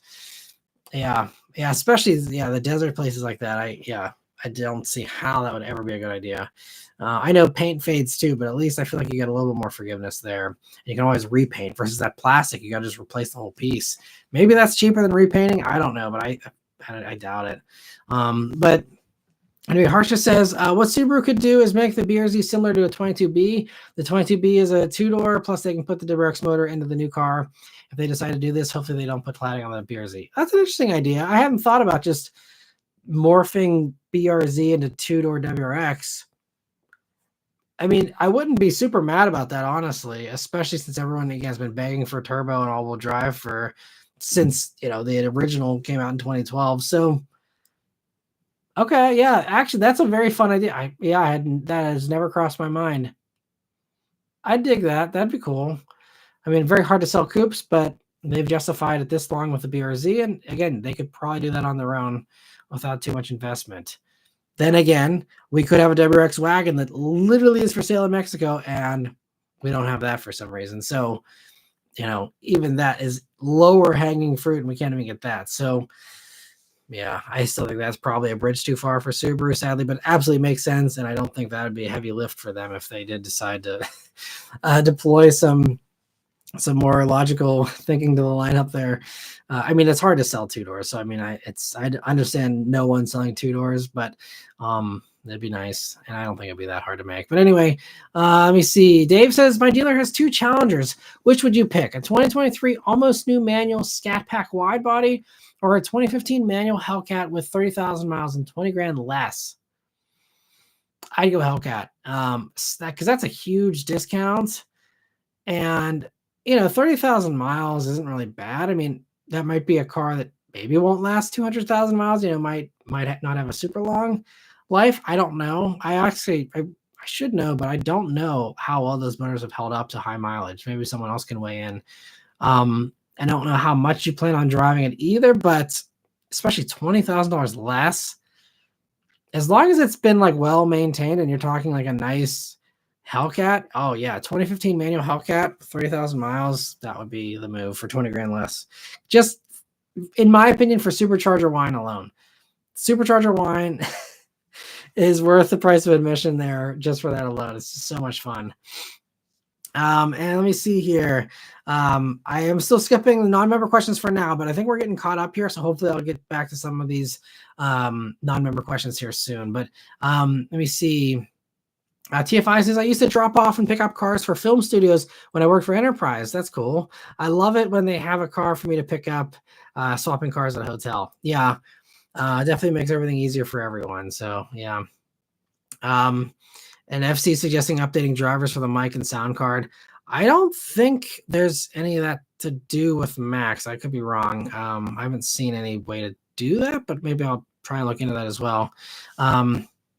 I see TFI is responding to Scotty saying, I'm drawing a blank, but what was your car before the BRZ back in the day? And you're right, TFI, yeah, it was the Legacy GT Spec B, 2006. One of 500 back then. Brick red leather, such a good car. I should have never really sold that car. That's one of my, I mean, it's one of those things, you can't have regrets. You make the best decision you can in the moment, and you got to live with that, in the future. But the Spec B was paid off. It was fantastic. And I had the BRZ, and I always just wanted to drive the BRZ, and I felt bad that the Spec B was just rotting. But I didn't need to sell it. I mean, with my current financial situation, I had to sell a Bullet and stuff. I probably wouldn't have been able to keep the car forever anyway. But, it's one of those cars that I should have just kept it. Because, I mean, eventually I had to sell the BRZ and I downgraded to the Mini. And if I would have been able to just downgrade to going back to my old Spec B, that would have been way better because I wouldn't have had to have any car payment. I would have just had the Spec B just waiting in the wings for me. And, yeah, I mean, I'm sure we all can all relate if we could go back and turn back time and, go back and make these decisions, we'd make them differently again. But yeah, I missed that Spec B. That thing was fantastic. There's a whole playlist on it if you want to see. I had an exhaust on it and all that. If you go through my playlist, it's probably towards the bottom because it's very old, but go back and watch those videos if you want. There's, yeah, it was a sad day when I got rid of that car.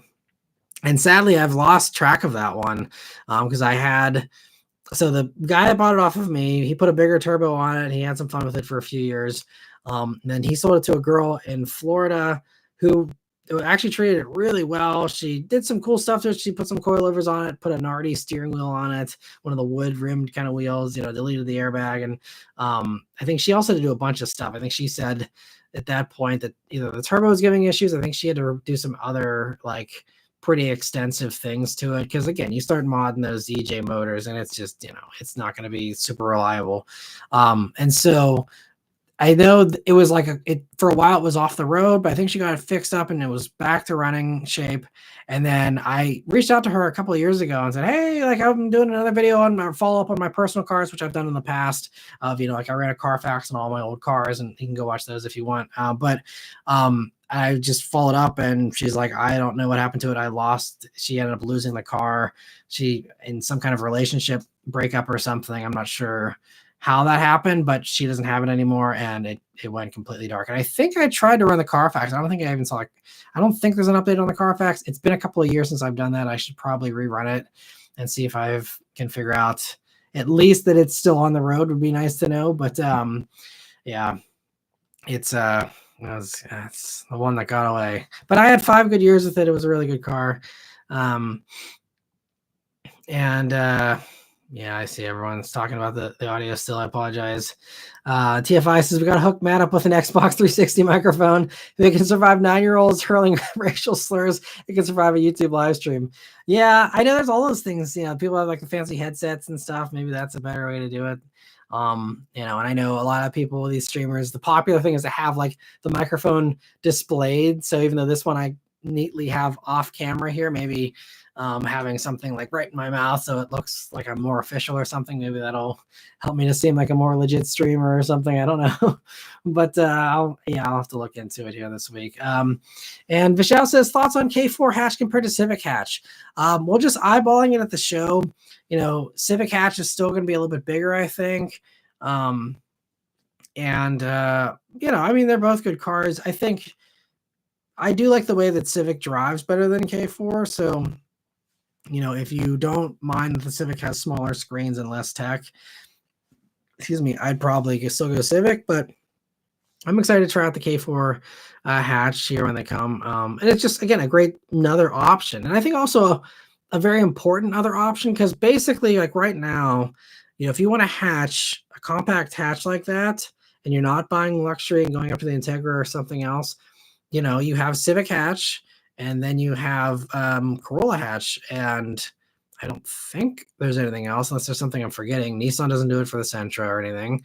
So I think it's always been like, well, the Corolla hatch is tiny because it is, and I don't know why they set it up the way they did. It's just too small to actually be like appealing to hatch people, in my opinion. And so, it's like, well, I have to get a Civic hatch because there's nothing else that even touches this on practicality. And even though the K4 doesn't match it, it gets close enough that now there's finally another option. So it's not like, well, I guess I'm getting a Civic. You now say, oh, well, maybe I can get this instead and have the K4. So I'm excited to have that option for people. Even if I still would probably recommend the Civic over it. K4, and also K4 I think does technically have best in class leg room, so it is slightly roomier outside of the hatch. So if you need the biggest back seat, or again those screens you like better, or the styling, or whatever the case is, I think K4 will hopefully do well for them. At least I'm hoping it does close to as well as Civic hatch, but we'll see. But I'm excited for it. And Harsha says, the Chevy Express van is still in production. They finally put in a new interior and exterior styling. Thank God. Really? I didn't see that for 2026. I'll have to look into that. That's funny, because I just did the configurator. I think, were we talking about this, or was this something I went down some weird rabbit hole about? I can't remember. But I did the configurator for this Chevy Express vans. And as of a couple of months ago, it was like, going back in time to 2008. It was hilarious. So that's funny. I'll have to look into that. I appreciate that. That'll be covered in next week's weekly update if I remember. But same frame and chassis. I guess that makes sense. But wow, crazy. Let me see. Sorry, I missed the other super chats and stuff that came in. I appreciate that, everyone. Sorry to keep you waiting. So, confirmation. Thank you for a super chat. It says Supercharger wine, 2 words, Terminator Cobra. Those are fantastic as well. Yeah, I reviewed one of those a long time ago. Loved that. Was a really fun vehicle to review. And yeah, great cars for Supercharger wine. And Fook, thank you so much for being a member for 23 months now. I really appreciate it. He says, how do you mentally part ways with a car, especially one special that you have so many memories with, but it's not financially ideal to keep it? You know, I mean, it's one of those things you just, if you got to do it, like I had to do it with the Bullet and, you know, the Legacy and stuff. It's just one of those, even the BRZ, they're all hard. I mean, it was hard to get rid of all these cars. I get so emotionally attached to everything. I'm a very sentimental person, so it's hard. But you know, you have the memories, and it's one of those. It's, you know, kind of like a relationship thing almost, where it's like, don't, you know, be sad that it ended, just be happy that it happened, kind of thing. And you know, that's kind of been one of the comforting things for me with the Bullet. You know, because it's been tough, you know, and every time I see a Mustang GT, you know, it's happy. I'm happy to see it and happy to hear that exhaust again. But you know, there's a little bit of me that's like, man, I miss that. And my daughter also, bless her little heart, she does a really good job of pointing out, like, that looks like Daddy's old green car. And every time she hears a loud V8 like exhaust, she's like, Daddy, that sounds like your old green car. And I'm like, yeah, it does. You know, it's tough, but I'm just, you know, I'm just thankful I was able to be that car's, you know, caretaker for 5 years. And again, just grateful for the opportunity that I was able to own one for a period of time, even if it didn't last forever. You know, and that's how I feel about all the cars I've had to part ways with, is just trying to focus on the gratitude. I think that's really key. You know, not letting the sadness or the bitterness that could pop up, you know, from letting that kind of, you know, get the better of you, I guess. But it's not ideal. It's tough for sure, and not something I ever enjoy doing. And let me see here. Thank you so much, also, Fook, again, for being a member for 23 months. So where were we here? So B Mitchell says jet engines in 1921. Yeah, you're right. Must be celebrating 420 Easter. Well, I mean, sorry, I shouldn't have said jet engines. I thought Rolls-Royce, you know, was making their other plane engines, aircraft engines. Apologies, not technically talking about jet propulsion here, but yes, yeah, I misspoke. You know, just he said Rolls had enough of an East Coast customer base to make U.S. customer cars in Springfield in the Roaring '20s. Interesting. Wow. Okay, I didn't know that. Thanks for sharing. Yeah, that's crazy. And let me see. TFI says, I remember conditioning black plastic to make it look new when I was a detailer. You could use a ceramic coating, Armor All, or you could lick the plastic with a blowtorch or a heat gun. Also, our supplier had black plastic spray paint if you want to make your 2004 Volvo look less geriatric. That's true. Yeah, there are some ways to work around it. To me, did all those, I know for sure the Armor All and stuff like that does not work for more than a day or two. That's like a fun thing to be like, hey, look, you got a shiny new car. And then the second you put some soap on it, it's like, you know, it goes back to looking like crap. Ceramic coating maybe is a little bit better. I haven't tried that personally. Or the blowtorch, you know, trick. I mean, spray paint, I guess, should work. I just, you know, does that finish look as good as the original plastic? I mean, sure, it might look better than, you know, faded 20-year-old crappy plastic, but yeah. I mean, yeah, it's a solution for sure. I don't know if that's, to me, like, you know, worth the trade-off of instead just like having painted panels. I don't know, but let me see. So Harsha says, do you think Chevy should have made the Blazer into a Bronco competitor? Ford has the regular Bronco and the Bronco Sport. Chevy should do the same. Totally agree. Speaking of, you know, earlier car companies, you know, with low-hanging fruit that they strangely don't do. I mean, Blazer is like the biggest, like, underhanded fastball. Like, we're playing T-ball in the major leagues. Like, here you go, Chevy. Here's a real easy way to print money. And they're like, no, we're going to do this other thing instead. Yeah, I think, honestly, I think the Blazer decision was one of the earliest that was one of the first examples in modern times of like really misusing a name and really like just wondering what in the world led them to that decision? Like, what research, what focus group, what marketing firm, whatever it is that convinced them that that was good. Like, why do that instead of using a different name? And why not? Yeah, Blazer. I mean, it's not like Chevy doesn't have the parts in the parts bin. Like I've said many times before, you could either take Colorado, which they had when Blazer was introduced, finish off the back and call it a Blazer. I think people have been very happy with that. Or, crazy idea, you take a Silverado, you take the truck part off, you put a cow on the back, you're done. Ta-da! Blazer! And everyone would have loved it. And you do all the same off-road stuff you did the Silverado and the ZR2s and all that stuff. It's that simple. It's really that simple. There is no reason why it had to be any harder than that. Seriously. Like, I mean, I don't know if these companies like think they can't get away with that or if they think they should reinvent the wheel for some reason all the time, but like, it's that simple. And I actually was hopeful that Nissan was going to do this with Frontier, with the new Xterra.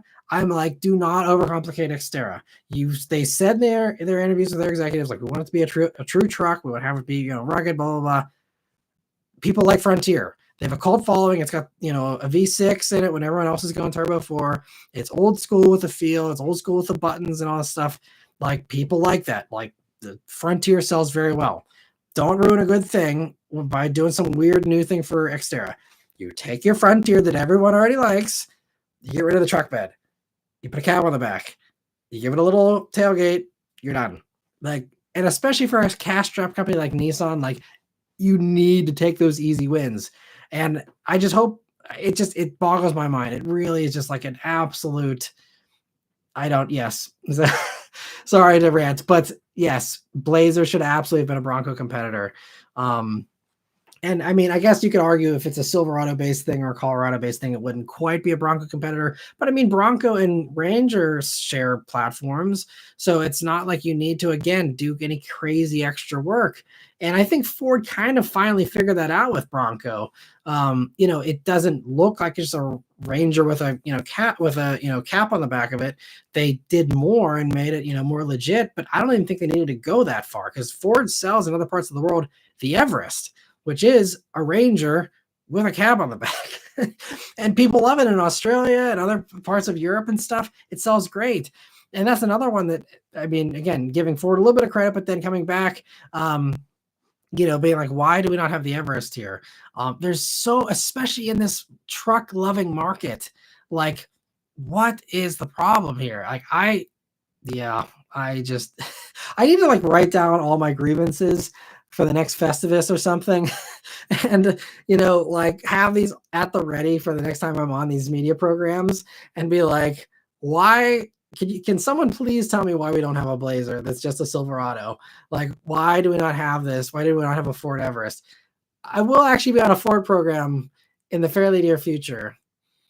I need to ask them about Everest. I'm sure people have already asked and they've given some pass off answer, but I need to ask about Everest in particular because that is just like, again, just seems like a no-brainer.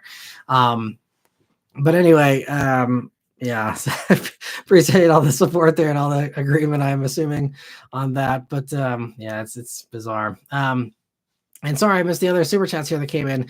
Thank you for a super chat. He says, well, John Cena just won.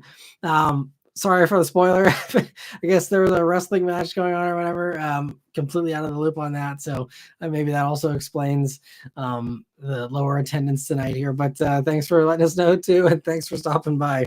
And thank you for the super chat too. And Vishal, thanks for so much for being a member here for a year now. I really appreciate that. He says, first cars are always special. Mine was the 16 Passat.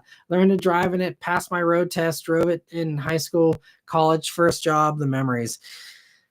Yeah, it's always tough for those first cars. So I love some of these stories about people who always like saved all their cars and never got rid of any of them, and they either piled them up in the backyard or they did something else with them. But yeah, it's something I wish I was able to hang on. My first car, again, unfortunately, that got scrapped. The '97 Subaru Impreza Outback Sport. That was my first car, and that thing.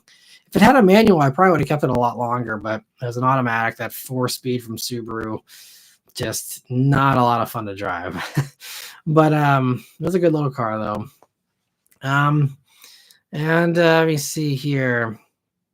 Hyper Shadow says, you sound good. There's just a tiny bit of kind of popping every now and then, which kind of sounds a bit like static, which has never happened before. Aside from that, I can live with it. I appreciate that. And Zachary says, a new cable is a lot cheaper than a new mic. You're right. So maybe I'll just, try a new cable here and see if that does anything. And thanks for stopping by, Zachary, as well. Hope you're doing well. And let me see. Blackout's excited that the Express fans are still going to have key ignitions. That's funny. And Harsha says, me and some friends went in his 2014 Toyota Corolla Eco to a restaurant. The 4-speed autos in these cars are complete dogs. Speaking of 4-speeds.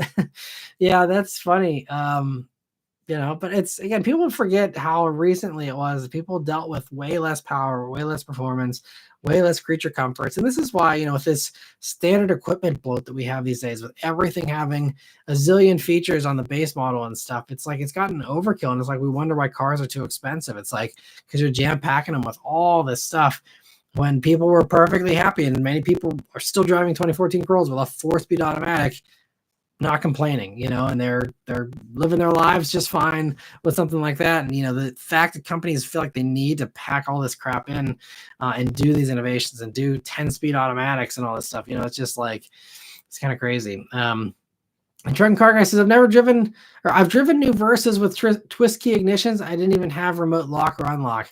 Nice. I'm glad they still offer a bare bones one like that. That's great. And I hope they keep doing that. Although I think Versa, they said, is on its way out soon, right? But glad that they kept it basic, and I hope Nissan continues to do that here for the future as well.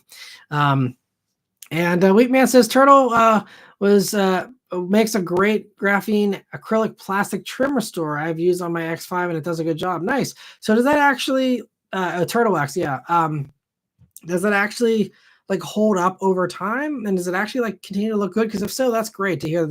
I haven't detailed cars. I was a detailer. Last time I was a detailer was 2011. So I'm sure there's been some nice product innovation since then. So the stuff's not as crappy as it used to be as far as the solutions for that. But that's great. If it actually does hold up and look good after a while, still that's great. So thanks for letting me know about that. And Trenton Cargill says, for those who don't know, Rolls-Royce made the engine that made the P51 into the icon it is today. Yeah. Rolls-Royce, they did so many legendary plane engines back in the day. And Dave said, I sold my first car 30 years ago to a friend and he totaled it. Since then, I've never sold a car and I drive them into the ground. Good for you. That's awesome. And that's something I really am jealous of, that bond, because I can't imagine the tight bond you have with a car after all that time. Because again, the longest I've ever owned a car for is 5 or so years. I guess in my family, they kept cars longer. So there's some cars, like my first car, that was in the family. That was a 97. I inherited it in 2006. And then I sold it off, a year later, whenever the Spec B, I traded in for that. That's the thing. Again, I don't get that with press cars. I don't get that with my own cars. We'll see what happens, though. If these tariff situations end up spinning things so that buying out these leases turns out, then maybe, we'll keep the Mach-E, longer here. We're already at the 3-year mark on that. And, our lease is supposed to, be up next year, but it's like a 20 grand buyout or something. And if that car is worth more than 20 grand, and we can't afford something anything nicer, we might just stick with that Mach-E, since we still love it, we're really happy with it, and just maybe that'll end up, of course, of all the Mustangs that I've had, the one that's not a real Mustang is the one that ends up being kept the longest in my life. That would be kind of disappointing in a way, but the Mach-E is great. It's a great family car. I'm actually happier with it than I thought we'd be after, I thought by this point I'd be like, but it still is just really good. Knock on wood, it's been reliable, issue free for the most part. It has this weird quirks every once in a while, but it's been really good to us, and I'm really happy with it still. Let me see. So Vishal says, luckily that car is still in the family. It's going to be my brother's car when he gets his license soon. Cool that it was passed down from my parents to me and then to my brother. That is awesome, and I hope it keeps on running well for you guys. Hyper Shadow says Blade, Laser, Blazer, and Michelle. Hopefully, you've seen the movie Dodgeball. I actually have not seen Dodgeball. I know, collective groan. But yeah, you were talking about the Chevy Blazer, and this popped in my head, and I burst out laughing. Yeah, that's funny. I saw all those other Will Ferrell movies back in the day, but I never saw, or I didn't see Dodgeball, and I didn't see. I don't know if I saw the ice skating one, whatever that one was called. I don't remember, but yeah, I've not seen Dodgeball. Disappointingly, I got to add it to my list of stuff to see someday. Fuke said, "I got my TSX when I had nothing, losing my job 1 month after. Now I still have nothing, but it's been with me for the past 6 years. But I know I can't keep it forever." Well, kudos to you for finding a way to hang on to it, though.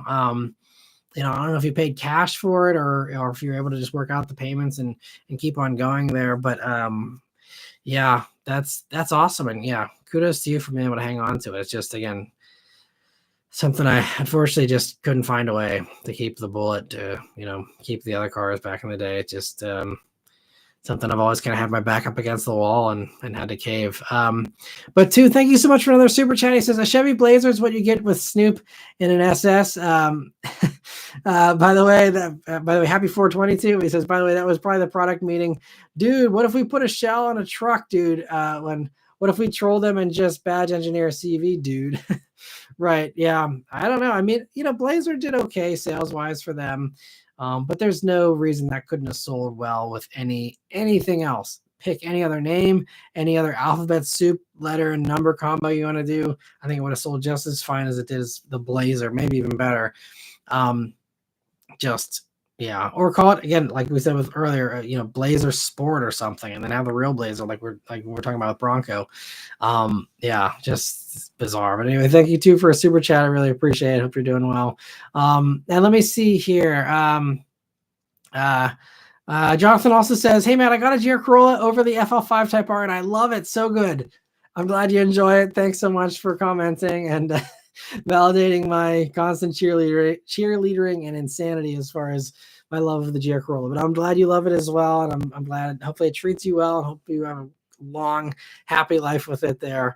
And that's awesome that you got one. I'm glad you're able to grab one there. Hopefully, you got a good deal on it and all that. And I'm jealous. That's a car, man. That's kind of, I think, my like relatively obtainable goal is, if I can, turn around this channel in the next few years, and if things can improve somehow, I'd love to move on once the Fiat lease is done. I'd love to get myself even just a used GR Corolla, even if it's like the first or second model year, because I actually kind of prefer the pre-refresh front end on the GR Corolla compared to the 25s. I'd be happy with a 24 or 23 GR Corolla. I'd love to have something like that someday. That'd be, because that really, yeah, well, I won't go on about GR Corolla again. You understand, especially Jonathan. But man, that's still is, I think, one of the cars I'm see two things on the super chat. Is shilling for Toyota again. You're right. Yeah, man, life would be so much easier if I was on Toyota's payroll. That's for sure. But yeah, thank you too for the super chat. But yeah, man, GR Corolla is one of the few cars I truly am absolutely in love with it, like completely in love. Anyway, Truck Car Guy says, I may be biased. My dad owns a 90 K5 Blazer he's had for decades, but I would have loved to see a proper Blazer return. You and everybody else. I mean, literally everybody else. And I mean, it's not too late. It's also, GM could say, you know what? We made a mistake. Blazer's going on anyway for Blazer EV. You have Blazer EV. Keep that, whatever it is, what it is. But at least it's Blazer EV. You can still have a gas one, even as a cash grab for the next 4 years of no emissions regulations. Like, just do it. Put a cab on the back of a Silverado, shorten it a little bit. You're done. Call it good. Slap it on the back and send it out the shop. That's all you need to do. It's just, yeah, I don't get it. But anyway, Harsha says, instead of making the Blazer into an off-roader, they decided to make another rental car that even rental car companies didn't want. Yeah, I mean, I had a nice time with the Blazer. I had one for a week, when they first came out. I mean, it was fine. It's just, again, the name. It's same as the Mach-E, I'm not calling it a Mustang. It's a Mach-E. They could have done Mach-E and left it at that, but they had to go and piss everybody off, and it's the same kind of thing. And I mean, again, we talked about it. It got attention as a result. So, we made their point for them, I guess. But it's just like, it's so aggravating. And let me see. Confirmation says, how do you send questions as a member? If you mean the featured thing, I don't know. Maybe someone else can say, because I don't know, because I'm not a member of any other channels as far as how to do that, or I've never done that myself. But I think you might be able to like do it like you're doing a super chat, but then you should get one of those every month or every stream. I don't remember. To say like you've been a member and all that. And I think that's how you do that. But I'm not, unfortunately, I don't know exactly. Apologize. And let me see. So TFI says, don't get me wrong, I still rock a Honda Passport. That thing is too cool. Yeah, I mean, I'm excited to try out the new Passport. And that is kind of this, the same kind of mentality in a way of, Ridgeline. And then they, or Pilot, they shortened it and just did an extra car. And I mean, that makes sense. I think I wish there would have done a little more differentiation. Excuse me. I think new Passport kind of fixed that complaint that I and many others I think had of, old Passport just being too obvious of being just a shortened Pilot, and kind of didn't make any sense that way. I think the truck to SUV conversion makes more sense than SUV to smaller SUV, but I think Passport's a great way to can spread those development costs out to an extra vehicle and have, again, serving a segment that, isn't, super well served in many cases, as far as the rugged thing, at least. And Hyper Shadow says, my first car was an automatic black 2000 Honda Civic EX Coupe with a sunroof, hubcaps, automatic windows, room, maybe two people. They were small, if they were small and slow, but even I became rich one day. But even if I became rich one day, I'd buy another. That's fun. Yeah, that's really cool. Actually, my neighbor, they had their 2002 little Civic, I think since new, and they just got rid of it last year. I mean, they had that thing forever, and it's really cool. And they still have a 2006 Honda Accord. I think it's the 06, 07, something like that. That they still love. They still drive that thing. I mean, that's gonna be 20 years old here next year or so. And just they treat it well, it treats them well, and I really respect that kind of mentality too. And B Mitchell said, actually the P51 was powered by Packard made Merlins, which was simplified from the Rolls-Royce Merlin by about 2,500 parts with SAE standard hardware versus British standard. Interesting. There you go. You know B Mitchell, so I appreciate the sharing of the knowledge there. And man, you would absolutely crush at a historic car trivia night or historic anything for that matter, it seems. So kudos to you. And Hyper Shadow says, happy to get to join another stream here. Have a great night, Matt, and everyone. See you next stream. I appreciate that, Hyper Shadow. Yeah, we did actually just cross the 2-hour mark here, so I'll wrap up with the last few member questions here, and we'll sign off here. So Dave says, if your financial situation allowed, how long do you think you would have kept the Bullet? I mean, my goal for that car was to keep that car forever. I had wanted to, my goal was to put over 200,000 miles on it. My goal was to hand it down to my daughter if she wanted it, whenever she got her license. I mean, that was my keeper. Like, I was like, all right, I finally, especially when I bought it in 2018, the channel was on top of the world. I was at all-time best views, all-time best earnings. I could easily afford that car. It was really a great, and I'm like, oh man, like, finally, like the perfect car for me. It's the Bullet thing that I've loved my whole life, and the Mustang that I love, this generation that has all the stuff I wanted to have. It is like the perfect car for me. And in a lot of ways, I think Ford is almost like they read my mind about like how they went about that. It wasn't perfect. There was, little minor things that I would have probably tweaked myself. I don't think I would have done red brake calipers, for example. But it was so perfect. And that was I was going to keep it forever. That was truly my plan. And I know a lot of probably YouTubers say that kind of crap, and they flip cars every year and it's all BS. But like, I truly I didn't buy that car for content. That's why I did very little content on it after the first year or two. COVID kind of put a damper on that, but like I didn't buy that car for the channel. I bought that car for me, and I was going to keep that car forever. And that's why I didn't want to do mods to it, even though, the typical YouTuber way to keep that car and keep it generating income for the channel is, okay, guys, I got my new car, and do the first impressions be like, all right, so now we're doing wheels, we're doing springs, we're doing an exhaust, and now we're doing a supercharger. Now we're turning it into a drift missile, and now we're going to, turn into a 1,000 horsepower race car, and now we're going to, strip the interior, and we're going to do this, and then before you know it, it just turns into this complete worthless, piece of crap that like is just completely screwed up and undrivable unless you are in a racetrack or something. And like, I didn't want to ruin the Bullet, and I truly think that would ruin it. And I would rather have not had the car than have it be sacrificed to the YouTube algorithm and the viewers that just are never satisfied with a build and always want to see you do more. And everyone has different opinions about how you should treat your own car and mod your own car and stuff. And so, I wasn't going to do it. I wasn't going to play that game. And ultimately I paid the price, unfortunately, of, not keeping it. But I think I would have rather, had it my way for 5 years than have something that I didn't enjoy anymore that, ended up getting ruined, but I still had it, so that was, but yeah, I definitely was planning on keeping it forever. Let me see. So B. Mitchell says, odd that it seems the Packard Merlin still had 15,000 parts in it. Crazy. And I see D says, been watching you since under 100,000. Love your content. I appreciate you support me all these years. That was, at this point, I think I crossed the 100,000 subscriber mark in like 2015.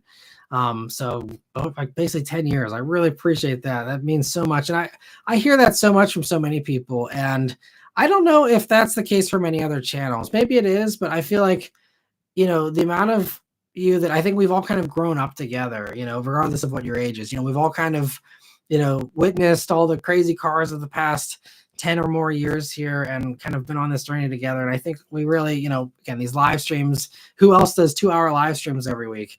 I feel like we have a real bond here with, so many of you, and I'm very grateful for that. And that's, I think one of the things that to me, this isn't just a job. And that's one of the things I've talked in the past about having to maybe go part-time on the channel someday or quit altogether if it just, doesn't get the views anymore that it needs to get. But that's, I think, the real tough thing. And I think I would still have to do like a live stream, just to kind of, still just check in with everybody and just kind of hang with everyone. Because I feel like we have a real, awesome bond here. I'm so thankful for those of you that, do support all these years and haven't gotten tired of me after all this time. I really appreciate that. And it really means a lot. And, even though, sometimes again, the views don't look great or the channel's not doing great, knowing that even if there's just a few dozen of you out there that, have been watching all these years and really, enjoy the channel that much, that's all the motivation I need. It's just, again, it's like the cars. I hope I keep doing it forever, and hopefully the situations don't force my hand and force me to go another way. But, I'm just enjoying the ride while I can here, just like the cars. And TFI says, I'm sure a coach building company can make a 2-door Tahoe, call it a Tahoe Coupe. Blazer is taken and Kia has the K5. True. Yeah, I think I saw actually someone was kind of doing that. I don't remember the company.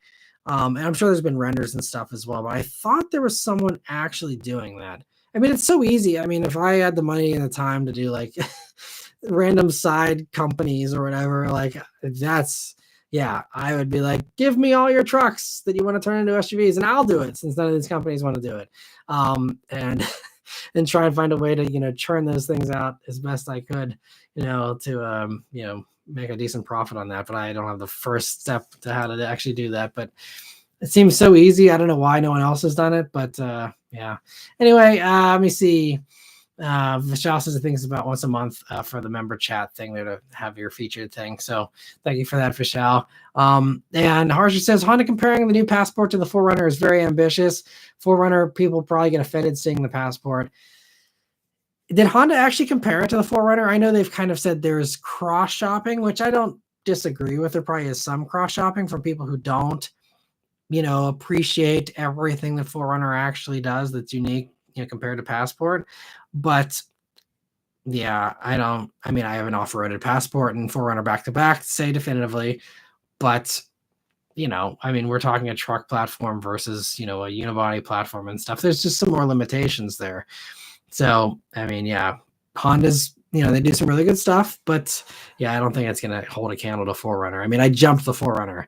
When Honda lets us jump Passports, then maybe I will, give it a second thought. But until then, those 4Runners were jumping like that all day, just round and around like a pony at the county fair, just over and over, bink, jump, and just like over and over all day. And they did it fine. And they weren't like broken at the end or anything, like just like all day, just and I mean, they're very stout trucks. They do a really good job with the 4Runner. Vishal also says, my neighbor has an '08 RAV4 Limited with over 200,000 miles, still runs. Their oldest kid got their license and now drives it. He was brought home from the hospital in that same car too. That's a cool story. That's awesome. Wow, that's got to be so wild. It's also crazy to think that someone in an '08 RAV4 was just brought home from the hospital and now they're driving. I'm getting old thinking about that. That's funny. Thanks for sharing that. That's a fun story. And Harsha says, Subaru, Honda, and Chevy clearly saw Toyota's success in all their vehicles, yet they still don't make obvious product decisions. Yeah, and I don't get it either. I mean, I guess you could say for the truck stuff, there is probably an emissions component that limits them or has in the past. But I think truck-based SUVs still are in the truck classification. So maybe Everest would be a little bit of a tougher sell with Ford. But I mean, as far as the full-size trucks, I think they would still have the same kind of emissions stuff as the regular truck. So I don't even know if it's that. There might be a few cases where it's like, oh, we change the classification of the vehicle whenever we convert from truck to SUV or whatever, then maybe that puts it into a different EPA class, and that's why they have to, not justify that. I don't know, but I'm sure there's probably a good answer to this. But I wish some car company would come out and be like, look, this is why we're not doing the obvious stuff, because it'd be really enlightening to hear that.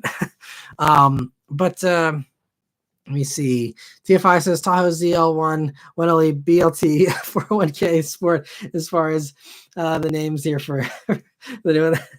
That's honestly not far off from some of these Chevy names sometimes with the alphabet soup trim packages. It's like, how do you remember, all these things? And Mr. 705 says, I've been here since you bought the BRZ. I really appreciate that. Speaking about, a few minutes ago here. That's so awesome and so huge. So thank you so much for that. And again, I'm just amazed that that some of you at least haven't gotten annoyed with me after all these years and all the stupid rants and all the other stuff. I really appreciate that. So thank you so much, Mr. 705. And TFI says, custom Blazer on a Tahoe chassis. You'll need a Saudi oil sheik to bankroll this endeavor. I mean, I guess so. I don't know. I'm pretty sure I'm going to look this up because I'm pretty sure I'm not crazy. I can't remember what the company was called, but if you Google like Tahoe SUV Silverado SUV conversion or something like that, I think there's something out there. I don't know, but anyway, I see also Shane says, hey Matt, I've been watching your reviews for years and just wanted to say thank you. Your content has played a huge role in helping me decide which cars to buy, and it's made a real difference for me. Thank you so much, Shane. That's why I do this, and I'm so happy that it has helped you. That is very encouraging to hear. So thank you so much. I really appreciate you taking the time to stop by and say that. And that really feels good to hear. So thank you so much, Shane. And TFI has been here since the CTSV with 595 horsepower, the dubstep intros. I appreciate that, TFI. And I remember your username from way back when too. You even have the old little user, or the little user icon there for something on YouTube, right? I kind of had that kind of icon long time ago. But yeah, I really appreciate everyone that's been supporting for all these years. It really means a lot. And I thank you all so much for your support. And so we'll leave it at that. Thank you all so much, though, for hanging out here. Have a great week here. Hope to see you guys next week for another stream. I will try and get this damn microphone figured out and hopefully have some better audio here next week. At the very least, I will just go back. If I can't, have any confidence that this is going to not screw up next week, I'll just use the crappier audio built in here, just so at least it's not crackly, but, might not be quite as clear. But at least I'm going to try and figure something out here. So thank you all so much, though, and I'll see you guys on the next one. And stay tuned for some more good videos here this week.